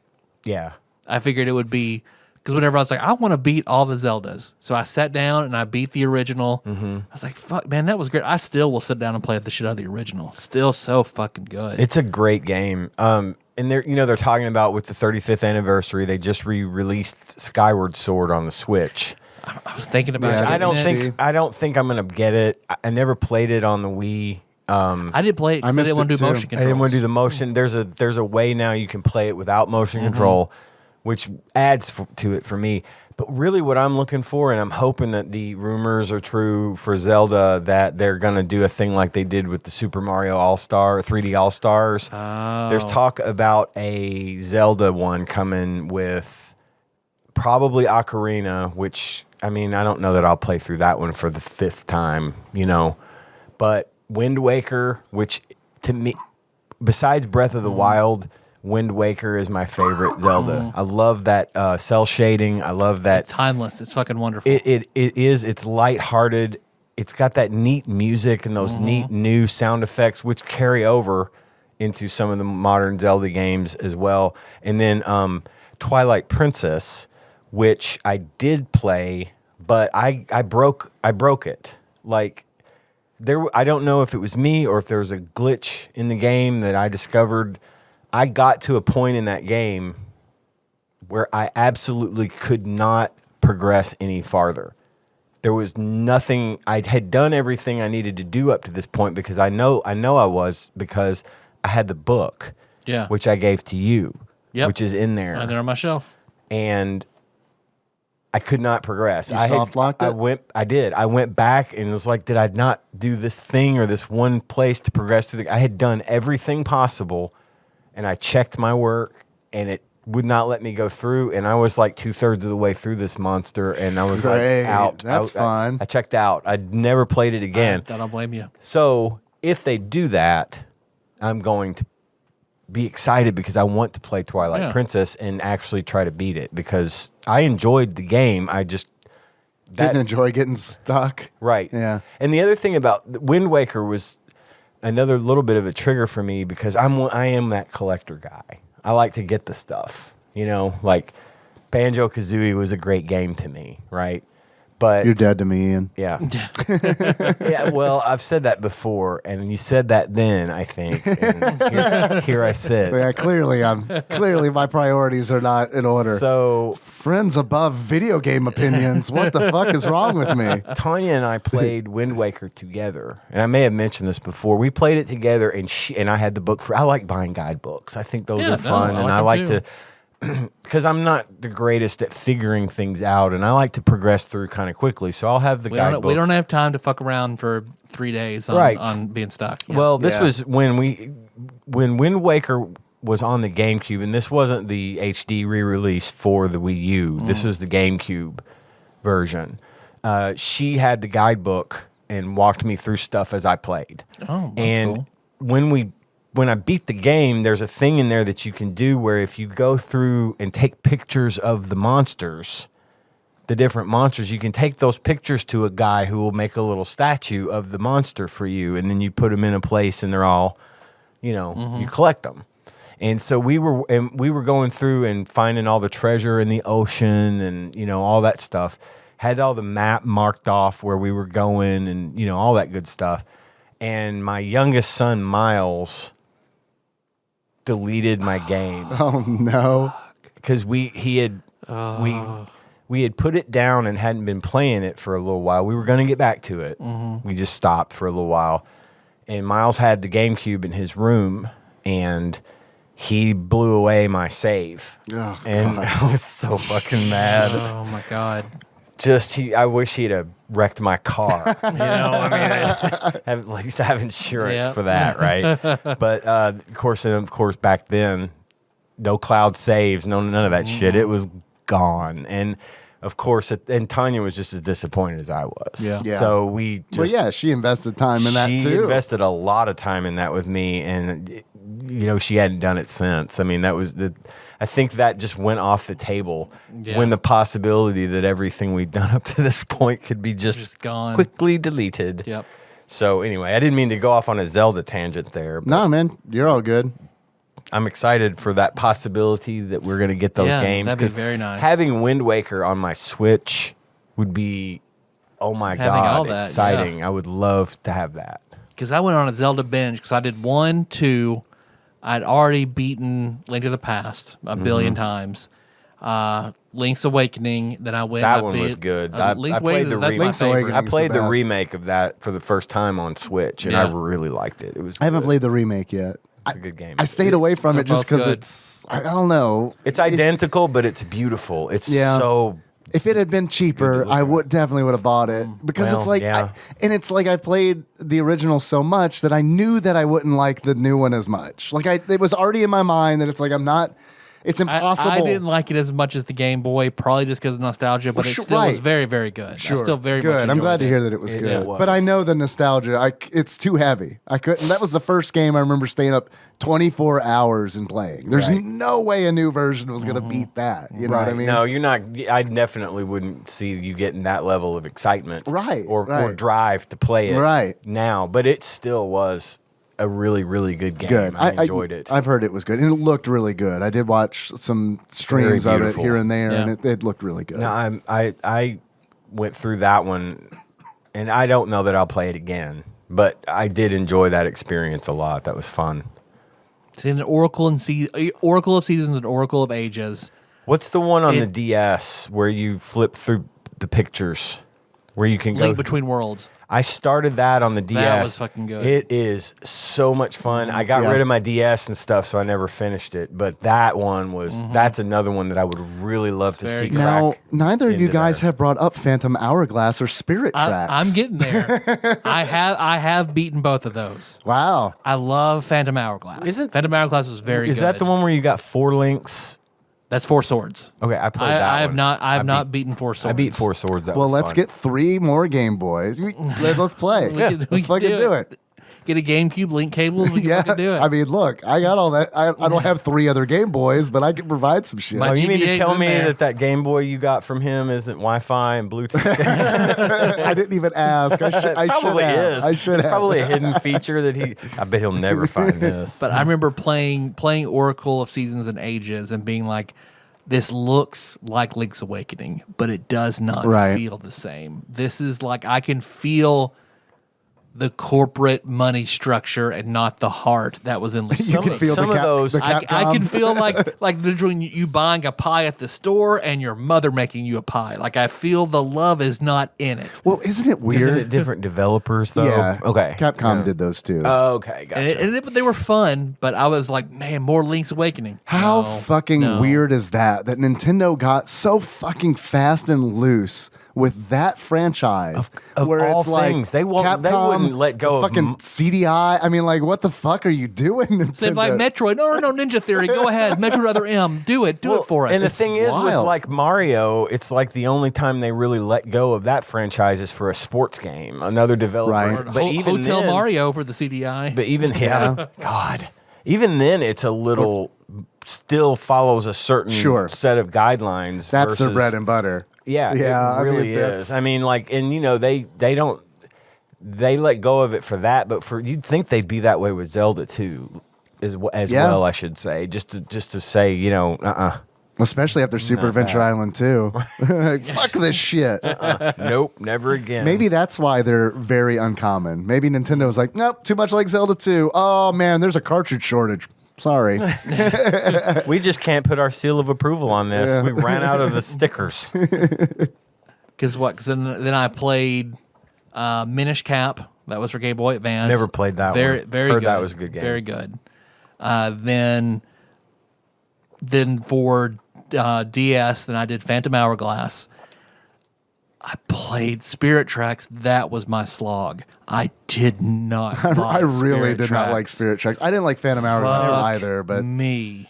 That was like I made myself. That was the fucking book report of Zelda. It's like I made myself slog through it, and then was like, "Fuck this shit! I am never looking at it again." to be honest, I really do think that those two games are probably like what really put a bad taste in my mouth for Zelda games, because I remember when I got my DS, I was like, what should I get?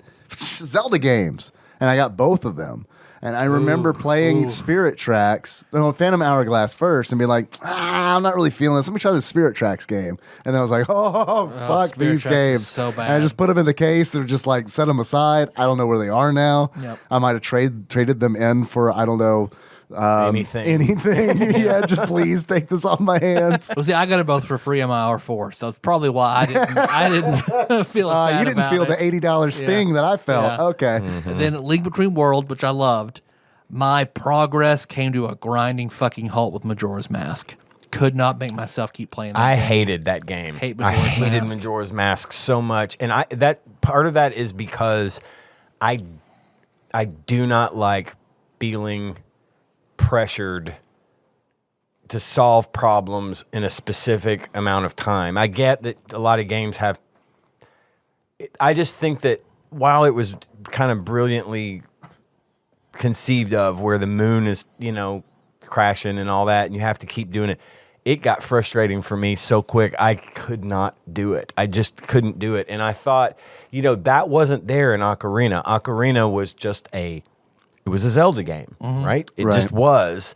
And this one, they had to put a twist on it. And I felt like that, for some people, I that's like a dark fine. twist, but man, yeah, this Nintendo likes game- to do that on Under their the sequels, circumstances, on the system. I would Zelda have 2, Mario 2. Right. I would have liked that game. I would have liked for the time travel thing to have been done in a different way. Yeah. Looking up at the sky and seeing that fucking moon getting closer and closer just stressed me out. And I couldn't concentrate enough to find the things that I needed to find. And I just got And you out have of to it know real what quick. to do when at what times, and you have to keep Yeah. playing the fucking Song of Time and rewinding shit. I And just couldn't do it. getting shit all over again because you restart and lose your items. And It was too much to keep up with. I think they could have implemented that in a different way to make it be more of the same of what I'm used to, because a lot of the games are just, they're the same but different. You know what I mean? There's a formula. We're going to build right on that formula. Breath of the Wild is like that. And now they've added this open world concept to it, and you can do it however you want, and there's 1,000 billion things you can do. But at the end of the day, you go through the dungeons and save everybody, and then they added the shrines, which are I love the shrines. The shrines I were prefer shrines over dungeons. absolutely, because it's like a They're quick, bite-sized, quick, satisfying solve of a puzzle. Yeah, or and get the fuck out. and you get something and you out don't of it. have to do all of them. You don't. I did, but You don't have to. you don't though. have to. Right. It just helps. You get more hearts that way if you want to, because you could die quick in that game, right? But anyway, yeah, I'm with you. Majora's Mask was So I have not played easily it. my I have least not played favorite. Zelda since Majora's Mask put up a wall for me. Majora's Mask, is it a roguelike? Sorta. I mean, if a roguelike if you're like. referring to it in the sense that you have to just keep repeating things over and over again. I mean, you yeah. do, and when you get to a certain point, if you get to a certain point, you get to keep things, right? When you I restart? don't remember. If I it- remember doing. I stopped trying to upgrade my sword because once you get the Master Sword, you only have so many swings before it breaks or some shit. But there's all these quests you can do to make it good and not break. And I that's where I got frustrated because I don't like the. That's why I'm hesitant to play Breath of the Wild because the stamina mechanic on weapons. the durability. It's Yeah. funny that you say that because, well, the weapon thing isn't that difficult to overcome because there are a shitload of weapons to pick up. Yeah. They're everywhere.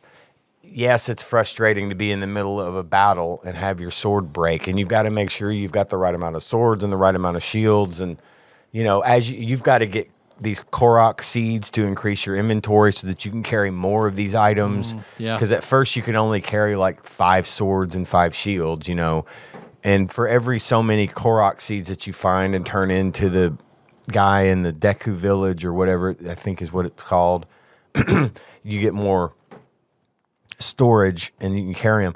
At one point, you do get the Master Sword, but as you said, just like in Majora's Mask, you can only use it and then its energy depletes after you've used it. So unless you're using it against Ganon, you can use it or one of the blight forms of Ganon Yeah. that you fight in that game. There's like 4 of them, and then you fight 4 of these blight Ganons. And when you fight him in any form, the Master Sword can be used the whole time without. But if you use it in the overworld and you're just fighting, it runs out of energy. You have to put it back in your inventory, and then it's got a cooldown before you can use it again. Yeah. There is a thing that you can do. It's like a trial that you can go through I've read about that. Yeah. to get it to where the Master Sword is viable for longer. It's not Oh. perma viable, and it's like some 300 level.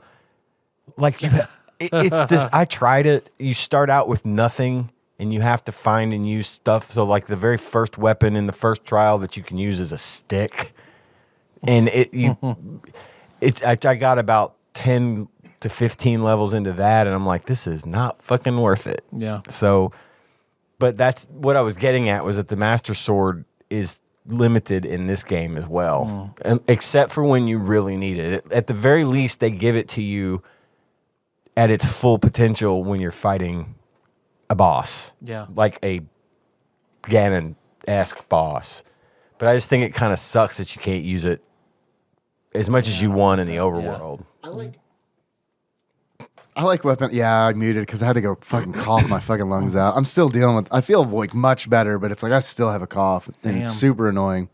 I like weapon durability in games, but I like it when you can repair the weapon. That's what you I know would- what I mean. that's what I would like to I don't see mind in it, there, yes. but it's also weird because it's like it did bother me a little bit in Breath of the Wild. I really like Breath of the Wild. It bothered me a little bit, but it's like meanwhile and like. Dead Rising 2, it's just like I don't care. Like I don't. It like because the weapons in that game in Dead Rising 2 were all fun to use. I felt like, and then you can combine them together, and they're like even more fun to use. But in Breath of the Wild, it was like I'm out of weapons, and fuck, I'll fight this thing with a stick, I guess. Right. You know what I mean? Or It's you'll like- fight like a Lionel and get his weapon, which is like this fucking axe that's 30 feet long that you can barely swing. I mean, Right. once you get it going, you're just fucking destroying everything in your path, but it's hard to get going. It's hard to use practically in a battle.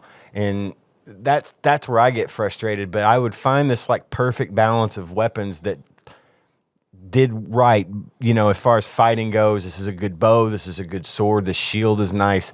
You'd think that with the intricate cooking mechanic in that game, that you could literally craft hundreds of different recipes that have different effects, that they would have put a weapon repair option in there somewhere. Yeah, I think they just didn't want you to. They didn't want you to. They wanted you to. They wanted you to get to that point where you ran out of weapons in a very tense situation, and you had to fight your way out however you with could. a stick. With a fucking stick. Yeah.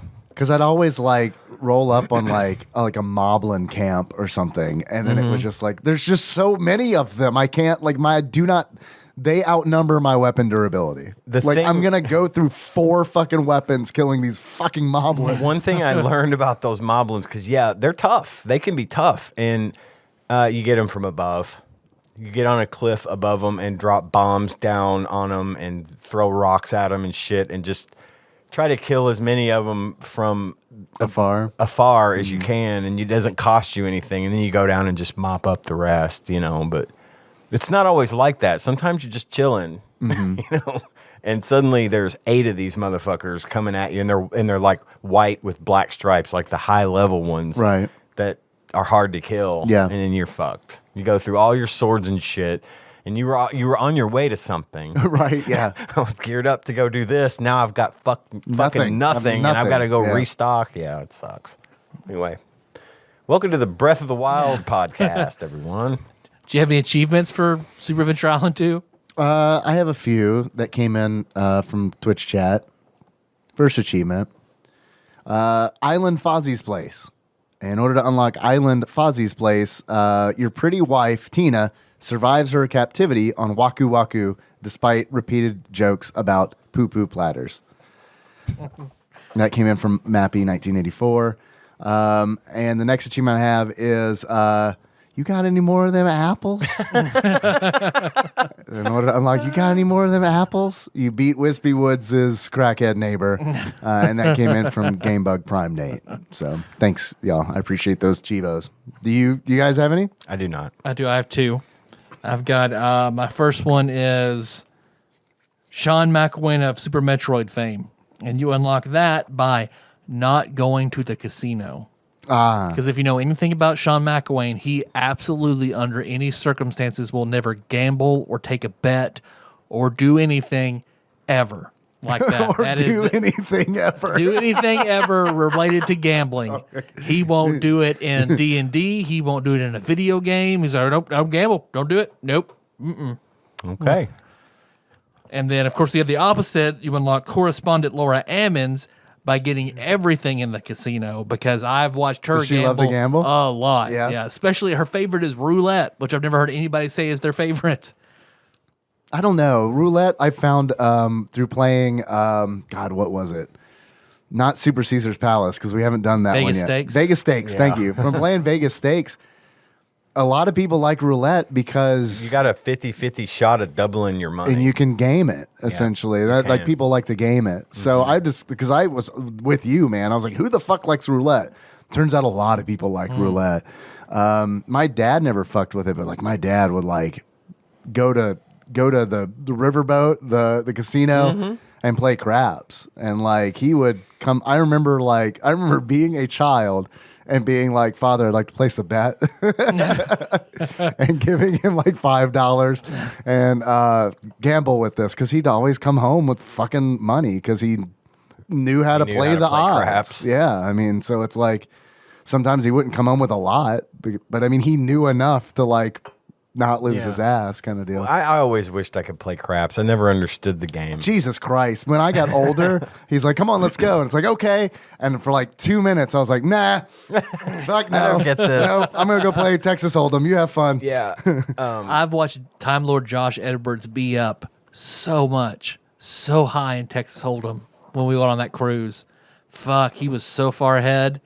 I went and got a drink, and I came back, and it was oh no! Just enough time for him to say all in and be wrong. Yeah, I played, whenever I would play Texas Hold'em, it was essentially just, how long can I play without losing my money? Right. So anytime I'd go, I'd be like, well, it's been 4 hours and I'm leaving with the same amount of money that I came in with. So that's all right.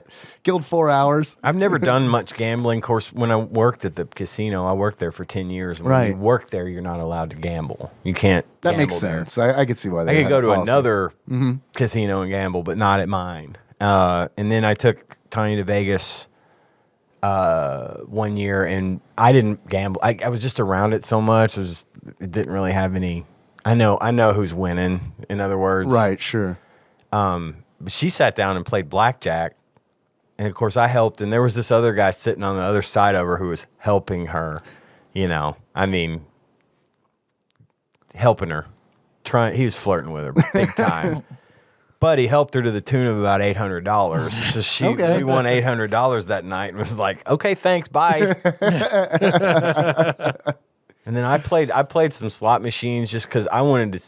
Some of them were hard to, those ones with the big video displays on them. Yeah. And you can match like 80 lines in a different way, but those graphics on those stinking things are so cool. You sounded like me as a kid. God, they were just beautiful. I'm like, this is like ultra high def and graphics on these things. I'm just like, man, these things are cool looking. Blade Runner in here. I would get caught at work, like staring at people playing, and one of my coworkers would come up behind me and like, you're not supposed to do that. And they would like, get the fuck out of here. I'm like, shit, because I was IT, so I could go anywhere.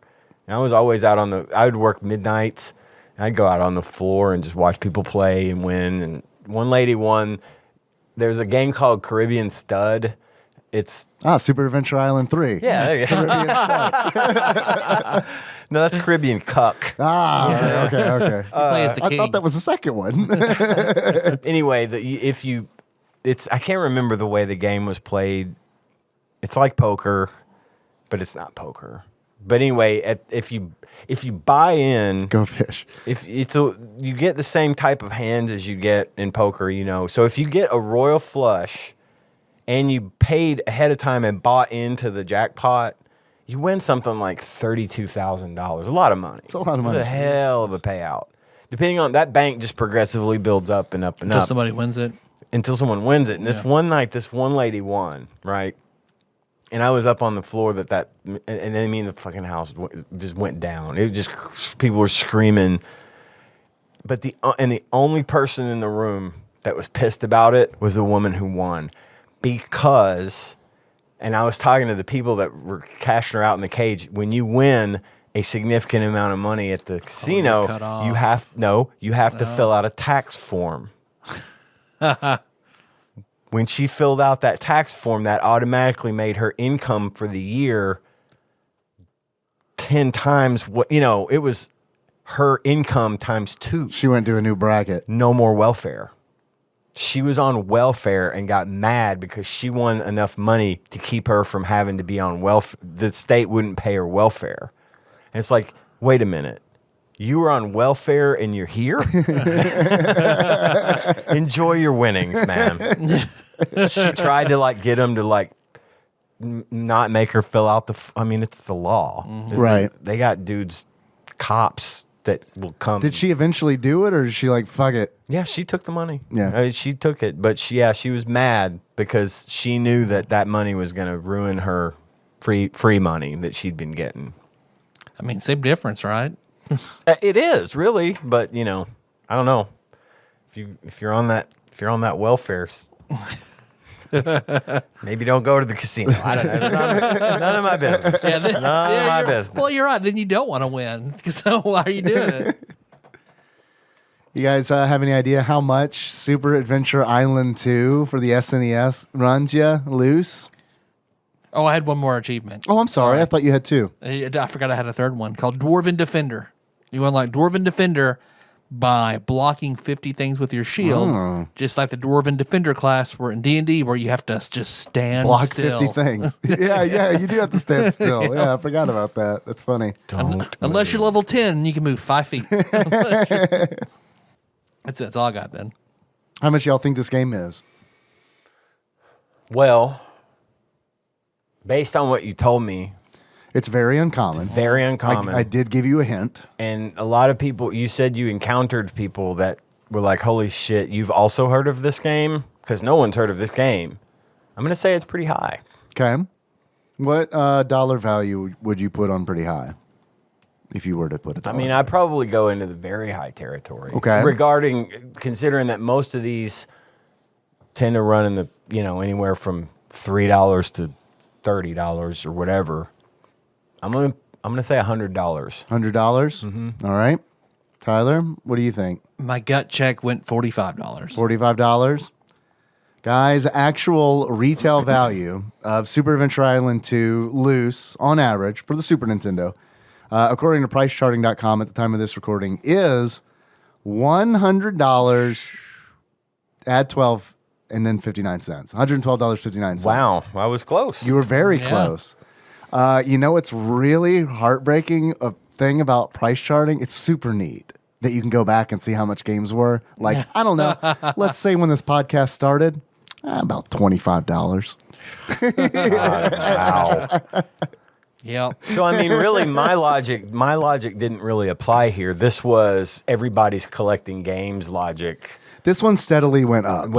Over the course of this pandemic, where like you've said before, that everybody's doing this, and that's causing the prices to go up. Yes, but this one was on the rise pre-pandemic. Was it? I mean, yeah, Okay. this one was on the rise. But I mean, even $25 is a significant price, I would imagine.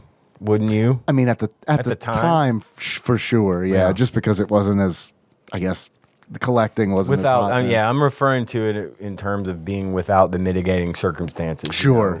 You would probably think, right now, you'd probably give that for it because it's. Yeah, gladly. Does Right. anyone out there have a copy that would sell me for $25? But back then, you might have I'm really- questioned it and been like, 25, maybe I'll give you 15, maybe. Oh, for sure. Absolutely. Yeah, back then. Absolutely So, back then. Yeah. That's a lot of money. Yeah. Probably not gonna be adding that one to the collection Be a anytime minute. soon. Be a minute. It's gonna be a later edition. Tyler, Yes, Dave. do you have anything else that you would like to say? Do you think that this game might belong on TADPOG's top 100? Yeah, I think You it do? should be. Yeah, I do. I think it should be. I don't like that it's a ripoff, but it's still a very fun and different game for the system. So, yeah, there are a lot of games that would take off IGN's top 100 and replace with this? Replace with this. I'm with that. I can agree with that for sure. I could see this being in like the 70s or 80s kind of deal. I could see this highest being the 70s. I was Yeah. about to say that. Yeah. All right. Okay. We need to remember that when we put the list together. We Yeah. won't. you definitely Somebody won't. will. Yes, somebody will. You are right. Somebody could just go ahead and collect all these things we say about where we'd put them, and then in 10 more years, play them back for us. Tyler, if you were to give this game a beard that sums up how you feel about it, what kind of beard would that be? I would give this the beard. It's a Trailer Park Boys beard. So Okay. there's a character named Jacob who looks up to Julian, so he starts dressing just like Julian. Julian is the character who always has a glass of liquor in his hand. Okay.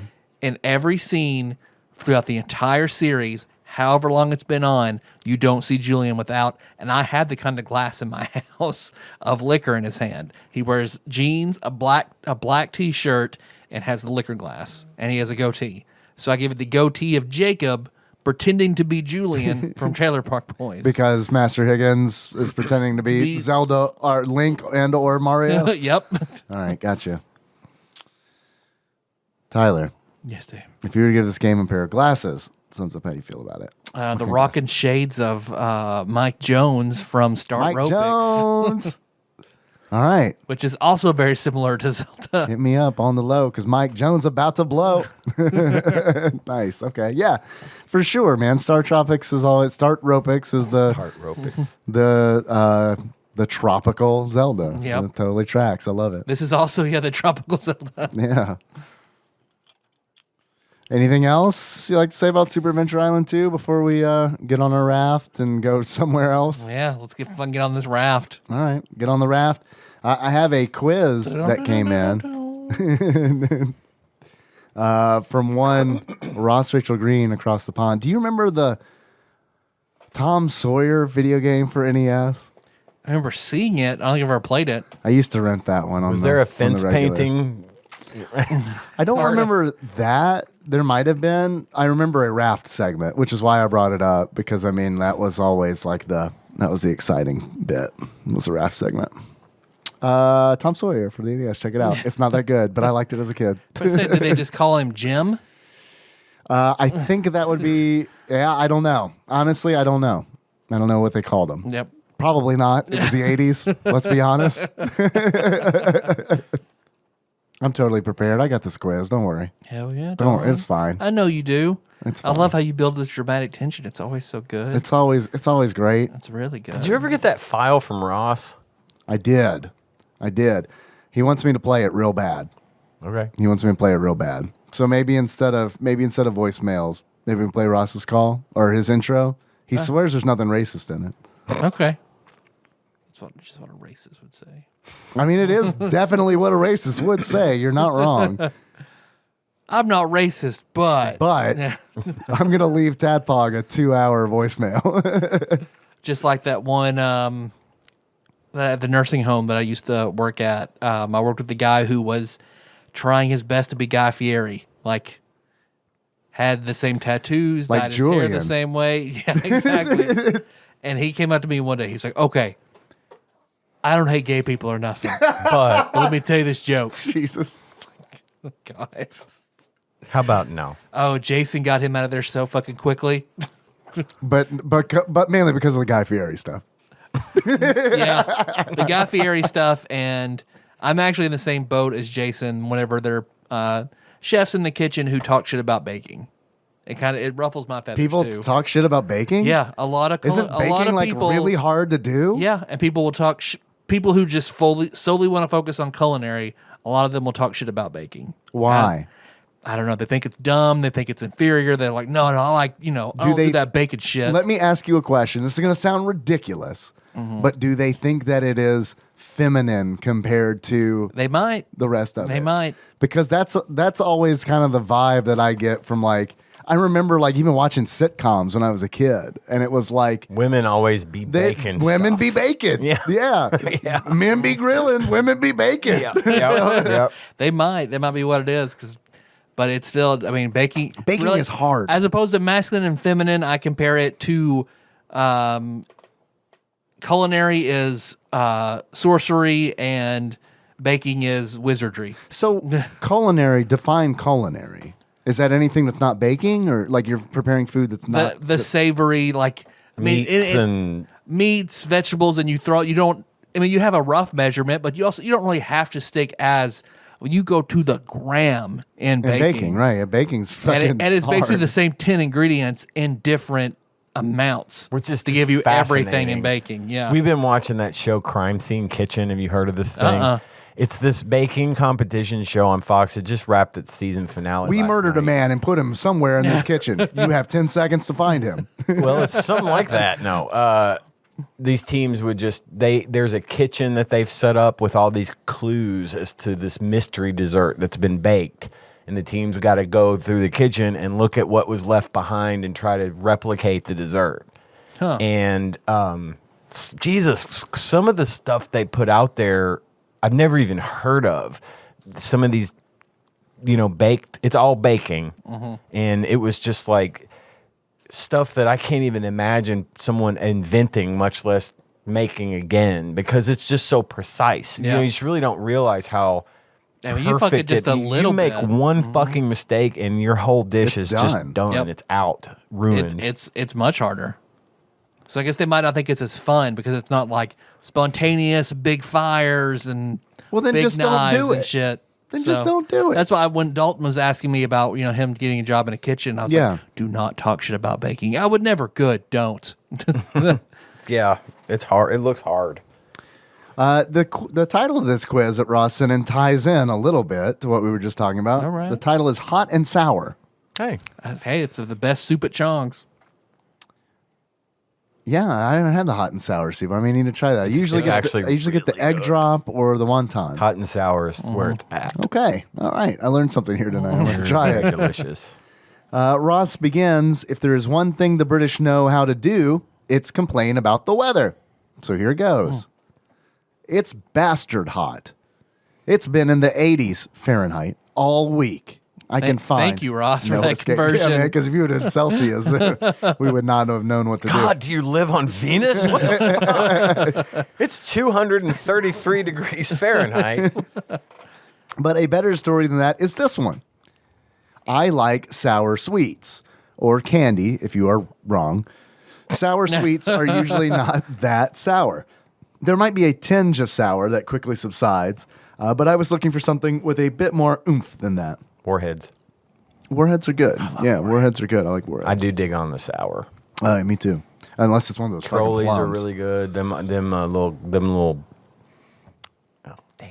Sour Patch Kids. I love the sour patch Oh, kids. the powder I at the have bottom. to stop. Make me sick. If I can eat like Yeah. 4. After that, I'm sick. Really? Is that I have right? to- I have to stop. I eat the powder out of the bottom of the bag. when Yeah, I'm done. man, Whoa. that Sour Patch Kids Blizzard when it was at Oh, Dairy my Queen goodness. for 1 July 2 years ago, man, that was like real fucking sweet. I remember like Nikki going back in August and being like, essentially for me, y'all got any more of them Sour Patch Blizzards? And they were like, yeah, we do. Weird that it didn't sell well. Here you go.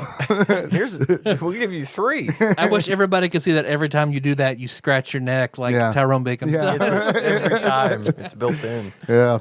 Ross continues, online, I found Barnett's Mega Sour Sweets. The reviews look good. People tend to agree that they are indeed quite sour, so I order them and wait. A few days later, through the door drops a package of sweets. I pop one in my mouth and immediately realize this was a bad idea. My whole mouth shrank to about a third its usual self. Like Looney Tunes style. The acidic substance in my mouth burns my soft, fleshy mouth parts. My teeth start to ache. Oof. That is sour. I forget to get these. Yeah, me too. Once the sourness diluted in enough saliva to swallow, my throat rebelled. But I still managed to get it down. It sounded like you went into anaphylactic shock.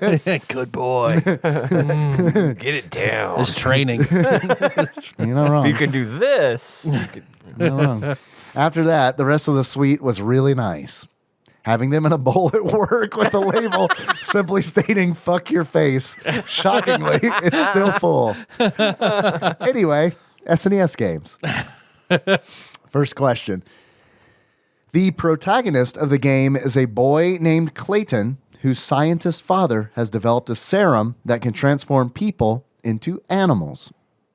I have a guess for this. Claymates. Yep. The only reason it's a guess is because it's coming out on the It Nintendo just Switch. came out. I thought it came out already. I think it's next week. I Okay. think it's the 28th.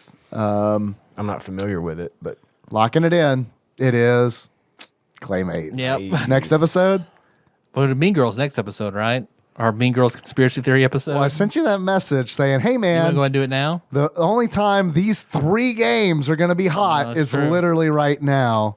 Yes, Mean Girls ain't Bomboozle- going anywhere. Mean Girls is not going anywhere, and that's going to require a lot of research. Maybe. I don't know. No, it will. Like, I want to do a lot of research into it. So, yeah, So let's put do that Playmates. off and then do Claymates, Bomboozle, and then Jelly Boy. Jerry Boy. Jelly Boy we can't knock off the list because that was a European only release. Yeah. I found out from Willie. I Yep. can play those because I've got the Well, Let's let's be fucking- on the next 3 weeks. because Let's it's fucking like- do it. might. Yeah. For the first time in a very long time, people might kind of care about the games we're talking about, Right? but probably not still. Next question. In this game, Jimmy and Charlie must fight for their lives through 4 dream worlds: medieval, Egyptian, prehistoric, and future, if they hope to return home safely. Turtles in Time.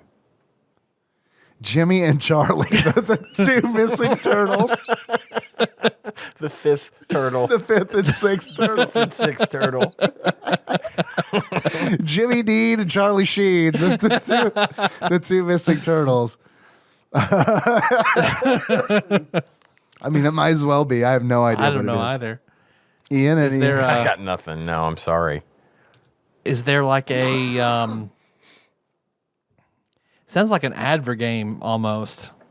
The way Jimmy and Charlie, is there like yeah, I guess they're going through medieval, Egyptian, prehistoric, and future.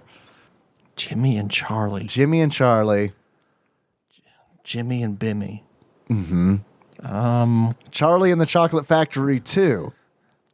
Time travel. Time travel. Was the Great Glass Elevator the actual sequel to that? I don't know. I think it's the Chocolate Factory and the Great Glass I Elevator. didn't know there No was a idea. I didn't sequel. either. Was it a movie or a Just a book? book. Yeah. I never read the book. I just watched the movie. I mean, I think I did part of it for Accelerated Reader in middle school. Yeah. Fuck, I don't know. I really don't. Jimmy and Charlie, I have no idea.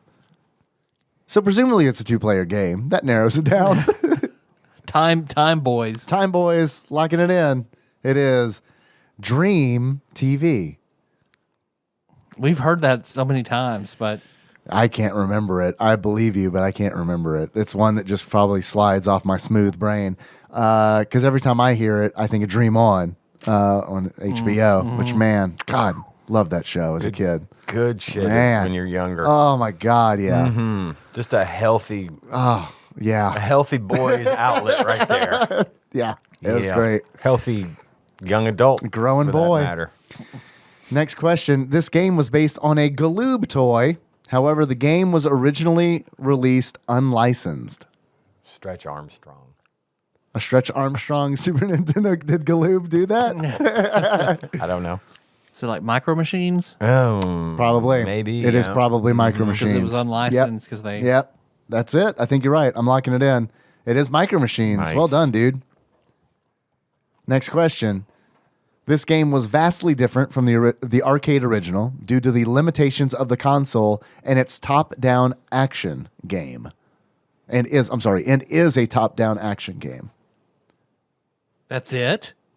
This game was vastly different from the arcade original due to the limitations of the console and is a top-down action game. That describes That's so many. Hundreds of Ross, games. Ross, I love you, man. That's too broad. So what is an arcade game? Unless it's called poorly ported top-down shooter. race driving. No. That's Race not, Driving was a poorly ported arcade But it wasn't game. a top-down action game. No, was it wasn't. It was a nice pull, though. Gosh, I Top sure down don't know. action game. I mean, I think of top-down games, and I think of like 1943 and stuff, but those ported well. Yeah, and those I don't think got a Super Nintendo release. I think those are like NES. Okay. Gauntlet? Is there anything like that? There's like Super Smash TV. Super Smash TV. All right. Super Smash TV, locking it in. It is Space Ace. Oh. Space Okay. Ace. Okay. Well, that would make sense. why Right. it would- yeah, same as Dragon's Lair. Right, Exactly. right. So you could have said Could've Dragon's said Lair, and you'd have been right. But Dragon's Lair wasn't a top down action game. Neither was Space Ace. On the SNES, it was apparently. Oh. Well, I thought it was also a top-down action game in the arcade. I could see why you would think that. Okay, I get it. I understand. Yeah. I just assumed that it was also a top-down game in the Right, arcade. right. When it was Yeah. ported, they ported it. They changed it to be a top-down action game. Gotcha. Apparently. Next question. This game is based on an endurance motorcycle race held in Japan. Excite Bike. Did they make a Super Excite Bike? I don't think so. An endurance. Say it again. An endurance motorcycle race held in Japan. Takashi's Bike Castle. Takashi's Hidden Motorcycle. I think there's like a Suzuki game, but I don't know. I think that's actually like a jet ski game Suzuki or Samurai. something. Suzuki Samurai. Locking it in. It is Suzuka 8 Hours. Quarter credit. Next question. This is the sports edition of this famous quiz game. Jeopardy Sports Edition. Locking it in. It is Jeopardy Sports Edition. Nice. Next question. This game, based on a Disney film of the same name, sees you navigating maze-like levels, collecting gems, and throwing bananas. Jungle Book. Yeah. What other Disney games features bananas? It's Jungle Book. Yeah, It's got to be Jungle Book. I'm trying to remember throwing bananas. Was there any banana throwing in The Lion King? Or was that even a Super NES game? It was. Yeah. But I don't remember any banana throwing. It has to be Jungle Book. I don't remember the banana throwing, which is weird. We just played it. Goofy's Banana Hurl. Goofy's Banana Hammock. Yeah. Jungle Book, locking it in.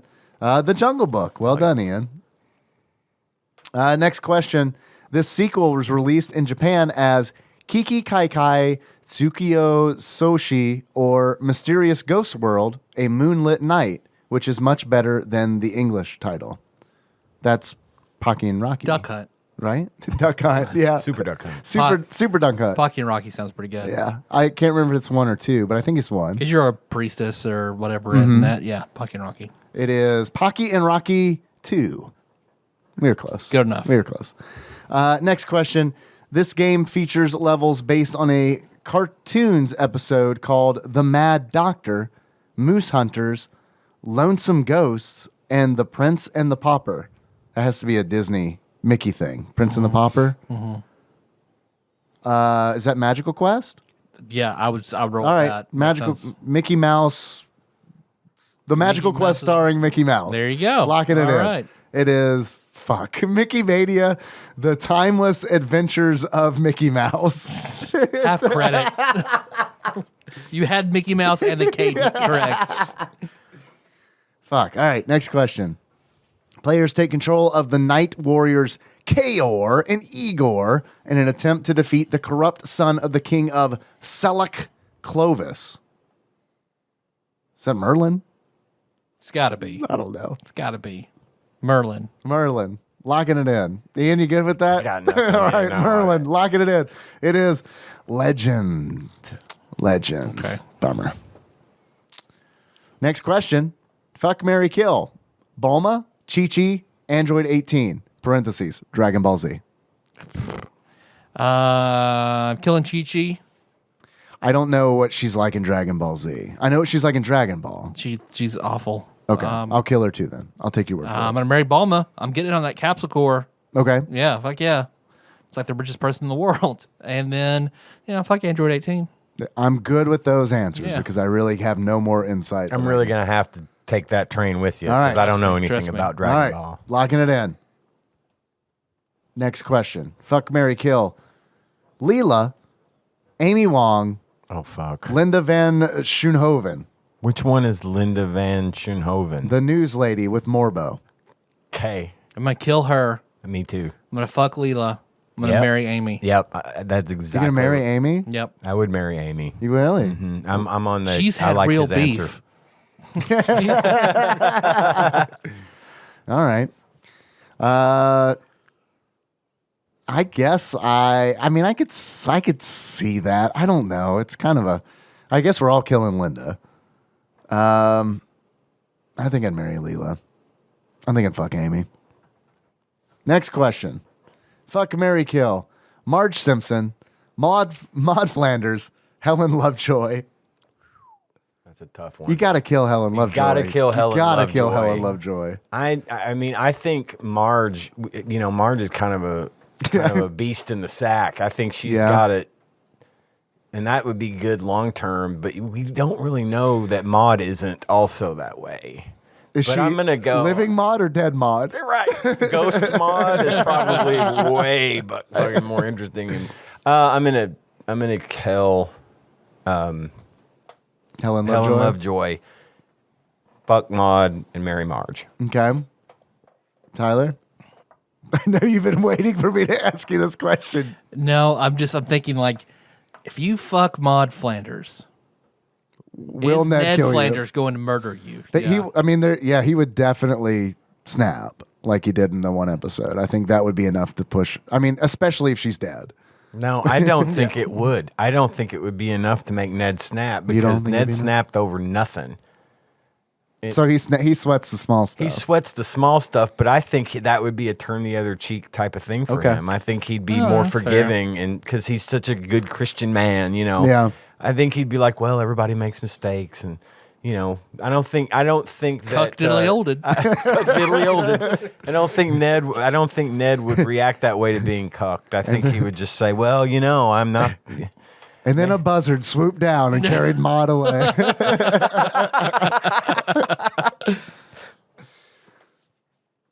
Yeah, I can roll the Ian's answer.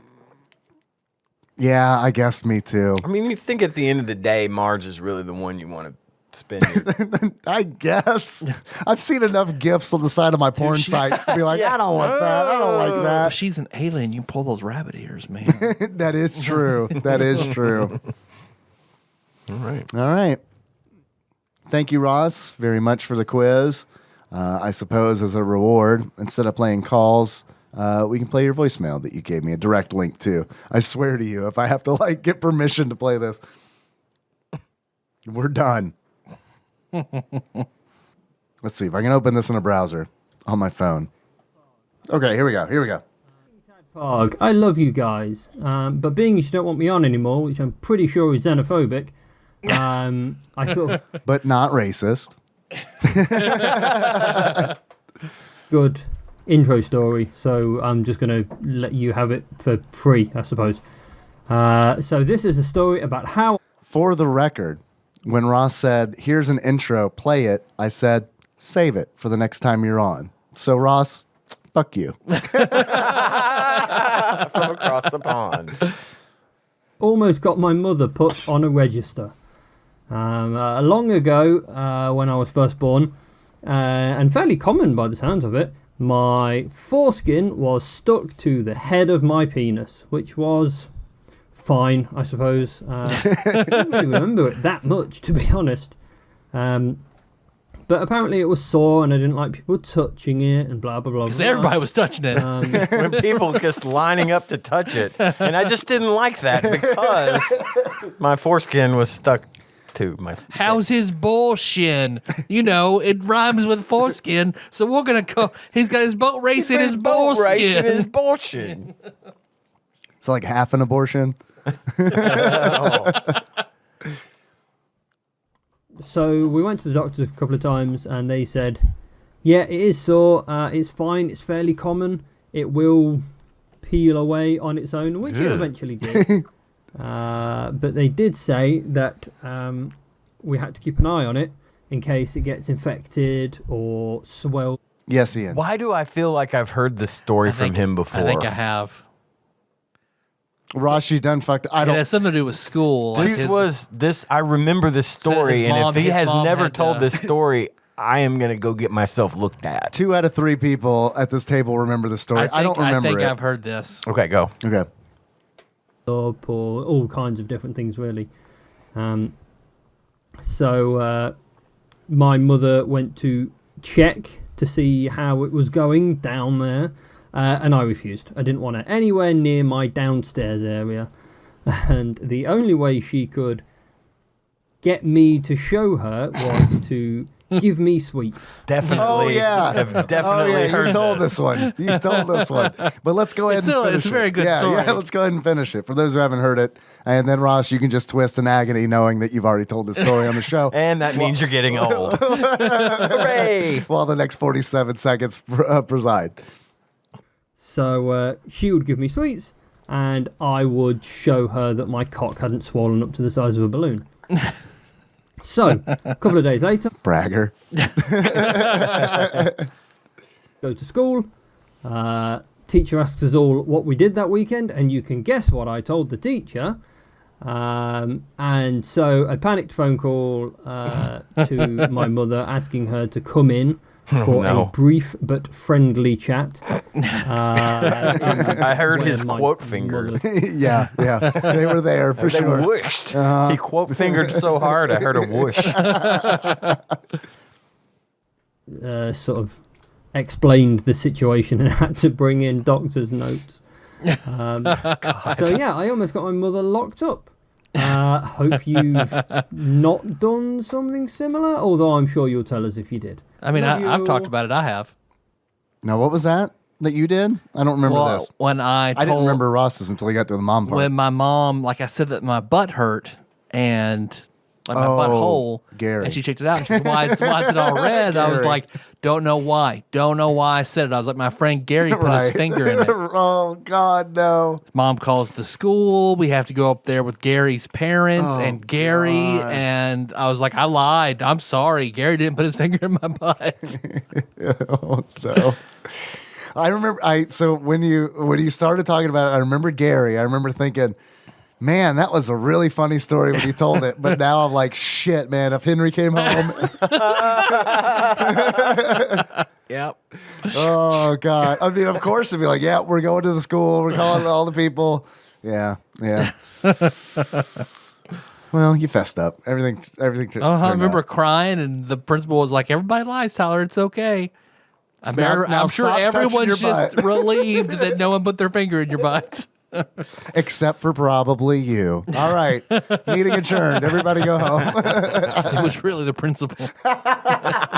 We're very, very glad that you came clean, that you were lying about people No putting one did fingers it. in But your are you butthole. sure it wasn't Gary, Tyler? Gary looks like he has painful little fingers. Gary, let me smell your fingers. They definitely smell like Tyler's butthole. Wait a minute. I shouldn't have said that. Presumably. All right, everyone get out of my office. Everybody knows what a Tyler, 7-year-old's you butthole stay. smells like. That's it. Thanks, Ross. I need to find Gary on Facebook. Yeah, you and do. apologize. Or bring him on the show. Come on, let's talk about it. Bring him on the show. Yeah, let's talk about 30 years later, Yeah. the butthole incident retrospective. it. You know, it'd be really great. He's in is if he jail. touched your butthole No. when he was Yeah, he really did I do just it. repressed it for the most part. And Gary's like, thanks for covering for me. Wait, what? Or what if it woke something up inside Gary and was like, oh, now that I've been through this meeting, I can touch as many buttholes as I want. No one will ever believe me or believe that I didn't. Yeah, I got the that I perfect- actually did it. He's like perfect that cover. character in Sin City, and someone bit off all of his fingers. All right. That's pretty good. Thanks for listening, everybody. Next week, we know we're going to talk about Claymates. Claymates. Claymates. It's going to be an episode. It's gonna be you've played it before, right? rented it when I was little. Yeah. I haven't Yeah, played yeah. it yet. It is bizarre that these three games were When selected. you saw that, I was like, why the fuck are they releasing these games? Yeah, great question. Great question. Yeah. We've got enough other good shit. Everyone's still happy for Metroid Dread. We'll go ahead and release some shit. Well, thanks for listening, everybody. You find the show on iTunes, Stitcher, YouTube, Spotify, Facebook, all over the fucking place. TADPOG.com. You have a package like Master Mold does? You want to send us something for the great tasting or anything else? It's whatever you want. Tadpog Studios, care of Nicole Nance, P.O. Box 3785, Paducah, Kentucky 42002. And it just popped into my head. I did not mean to sound ungrateful whenever I said we should have Magus and Frog switched, because Apes and Capes did an amazing thing, and I made it sound shitty. So I apologize. What he did was fucking amazing. I'm gonna edit that out so you sound like a dick. Don't- Okay. Yeah. Leave the apology in, though. Leave the apology. What was said off mic? You don't want to know. Oh my God. We don't talk about it. Or that'll be a 30-second clip we put on Patreon. If you want to call us, leave a voicemail. We're getting to those. 270-883-2555. We get to him a lot faster if Ross would stop sending fucking stories he's already told on the show. All right. That makes me tell a story I've already told on the show a few times. Like whenever Brandon and Cheryl come on, I tell the same story again. Fuck, I called in today. Hell yeah. Nice. Thank you. Well, you can find us on Facebook for a little while longer. Who knows? Facebook's post algorithm's all fucked up. Who knows? That might go away sometime soon. I was typing a message to you today, a text, and I stopped. But that message was, hey, if I deactivate my Facebook account, will you please upload episodes on Wednesday to the page? And then I was like, but there's Marketplace. That's what keeps me going. yeah. Otherwise, I'd have been off of that Man, shit I was a long time and it's ago. like, if I hadn't just bought something pretty nice on Marketplace, it would have been a lot easier to pull that trigger. But I was like, oh, fuck, I did get that thing that I like. Damn it. Fucking Facebook killing Craigslist. Yeah. Or what was the other one that was popular around here? V something. Oh, VCI. VCI. God. VCI. That takes net. me back. Yes, it does. Holy crap. I forgot about that. It's probably still up. It's probably still It's probably where going, and most it of the gun probably sales- still looks like a MySpace page. It does. yeah. The last time I checked, yeah, absolutely. Because I would check it for game stuff. I'm willing to bet you that's where like all the used gun sales happen because I don't think they allow that on Facebook. They definitely don't. And that's where they used to happen, even when Craigslist was around. Cars so. and guns. Yeah. I used to get car parts off of VCI Yeah. all the fucking time. Yeah. But if you like, you like your memory dank, you have Tadpog Nation. Yeah. And you like it in nice, orderly chat, that's the Discord. What's the link for that? It's bit.ly/Tadpog Discord. It's fun. Yeah, I like it there. You want a shirt? Hey, probably some more shirts on the horizon. Shirts.tadpog.com. Yeah. States are bringing back mask mandate, so mask.tadpog.com. What else do we do? Tadpog_podcast on Instagram and on Twitter. Dave, you're all over that Twitch. Yeah, on Sundays I stream on Twitch, twitch.tv/Tadpog_podcast. Come hang out. It's usually pretty fun. But then most importantly, we got that Patreon. Yes. Let me load this shit up real slow. While you're loading that up real slowly, I forgot to tell you guys what Flopsy said about Super Adventure Island 2. Please do. The Ultimate Nintendo Guide to the SNES Library 1991 through 1998 by Pat Contry, courtesy of Monster Mold Mike, gave Super Adventure Island 2 4.5 stars. That is a high score. That is a glowing it is. score. Does it say anything about Zelda 2 in the review? I can read it while you scroll. Ian, take it away. What am I doing? You're just filling time. Okay. Okay, I have something. Okay. I'm reaching out to the nation for help because so many people that listen to the show are in so many different areas of the country. I'm having trouble locating an album, a vinyl album that was released last Friday. The DGs. DGs. This is you can't find it. This is the Foo Fighters Fuck. album they released. You really want this. You've been talking about this for weeks. It's really exciting to me because I've always been big. I love the Bee Gees. I love disco. I love that kind of that era. The Foo Fighters put out an album, and they named themselves the DGs. Dave Grohl, DG. Get it, haha. There's like it's on vinyl. It's like 5 or 6 Bee Gees covers. They're really great songs. I just want the album because my wife really loves record albums. She likes to collect them. I would love to be able to add this to the collection, but I can't find it around here. And the one record store that's an actual record store, it was not released online. Damn, I was about to ask. What about it was their only site? released to record stores it was like last Friday was Record Store Day. Fuck, dude. And so Shit. there's a record store in a neighboring town, Murray, called Terrapin Station. Yeah. But I can't get them on the phone. Their line is busy all the time. They don't answer their phone. We have friends in Murray. They go there all the time. Well, I was going to see if anyone in Murray, I don't know anyone in Murray anymore, but if someone could find this thing and Show maybe, me there. okay, get in touch with me. If you find it, get in touch with me. If it's in Murray, I'll drive to Murray and get it. But if it's like, Drew and Bailey, if you happen to go to a record store in Georgia or, Abby and Michelle, if y'all happen to be out in a record store area and you happen to see this thing, let me know. If we can arrange some sort of thing, I'll pay to get it bought and shipped to me. I just really want this album. Phil And lives in I'm- Oregon. They only use vinyl records in There, Oregon. so Phil's a there you good go. one too. So, and I mean, Digital media obviously is outlawed in don't. Oregon. Yeah, You can't pump your own gas and but you digital can. media. But you can have all the drugs you want. yeah. You put a bird on everything. So don't go out and everybody just buy this thing. I can only probably afford one. I don't even know how much this thing costs. I know vinyl albums are super expensive right now. Are they really? They are. But, if someone finds one and is willing to work with me on this, just get with me through Tyler or Dave or on Facebook, and we'll work something out. Thanks. Sorry. I just felt like this was a good place No, I'm to glad ask that you for that. did. I didn't realize you weren't able to pick it up because I know you've really been talking about this for like 3 weeks. Yeah. Every time I've seen you, you've mentioned this album. I haven't so been able to get it. I want you to have it. I want to have it. So, yes, if you can find it, holler at me. We'll work something out.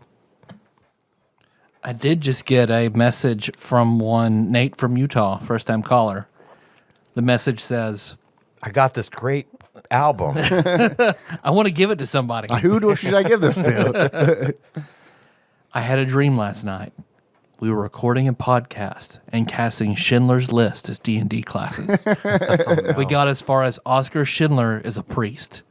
That's all I can remember. Oh, Do we have any Patreon? That's what you were looking up? No one knew. Okay. All right. real quick. The name of the album Yeah. is Hail Satin. Nice. Go ahead. This episode was executive produced by the following people. These are the people who donate on patreon.com/tadpog at $20 or more a month. You guys are fucking awesome. Thank you. We very much appreciate that.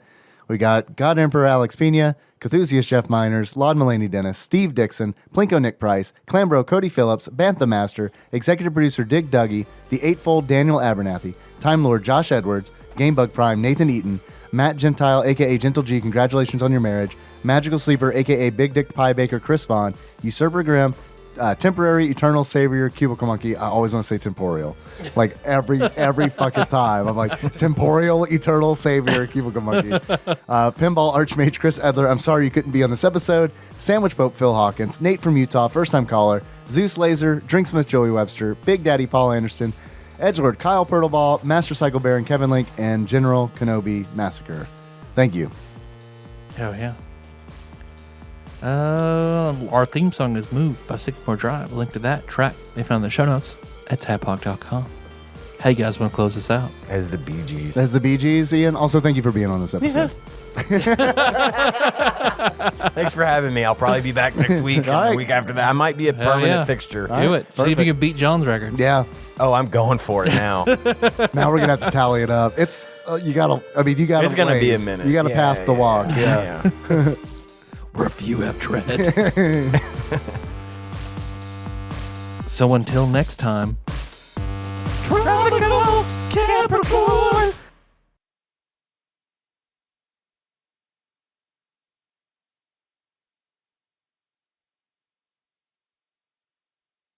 Raise hail, praise Dale.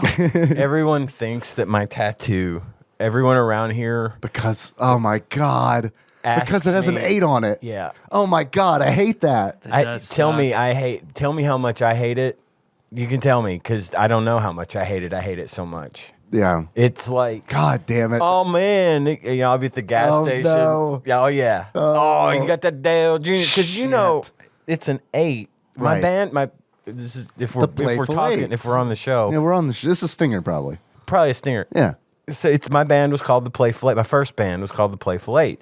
And our logo was always an 8 with wings, a halo, and a devil's tail, right? So nice and it logo. didn't. It looks It's a good. great logo. Good And luck. you know, That's why somebody else stole it. You can our see where it goes somewhere drummer, our else. drummer, who's a graphic designer, we had a reunion, a 10-year reunion concert in 2008. We Right. did it on August 8th, 2008, 888, because of our band name. And he had redesigned the logo, and I liked it. And I'm like, yeah, this is a big, it's always been very important to me. This is the thing that I will get a tattoo of. So I went and had the tattoo done. And it's cool. I like it. It wraps the tail wraps around your Yeah. arm. Yeah, we can post a picture of it if you want. Yeah, that'd be cool. I really have enjoyed it. It's a cool tattoo. But yeah, inevitably, to this day, people still come up to me if they see my ink in the store or at a gas station or something, and hey man, is that it's the Dale? Rest in peace, man. You know, because his number was Right. 8. It was 8. And he's And dead. he's dead, so we he's don't got know if the he went to wings heaven and- or hell. And you know, that's how this could I could see how this Right. could absolutely Totally. be interpreted as that. Totally. Especially in this region of the country. Sometimes I just say, yeah, man. I was about to say you should I start mean, leaning I don't into try it. to be like, no, you see, I was in a no, I don't get into that fucking mess. You should say, yeah, could I have $5? I'm collecting. Yeah, man, can I have $8? I'm collecting money for the For Paducah, $5 to $8. for the Paducah chapter of the Dale Earnhardt Memorial Fund.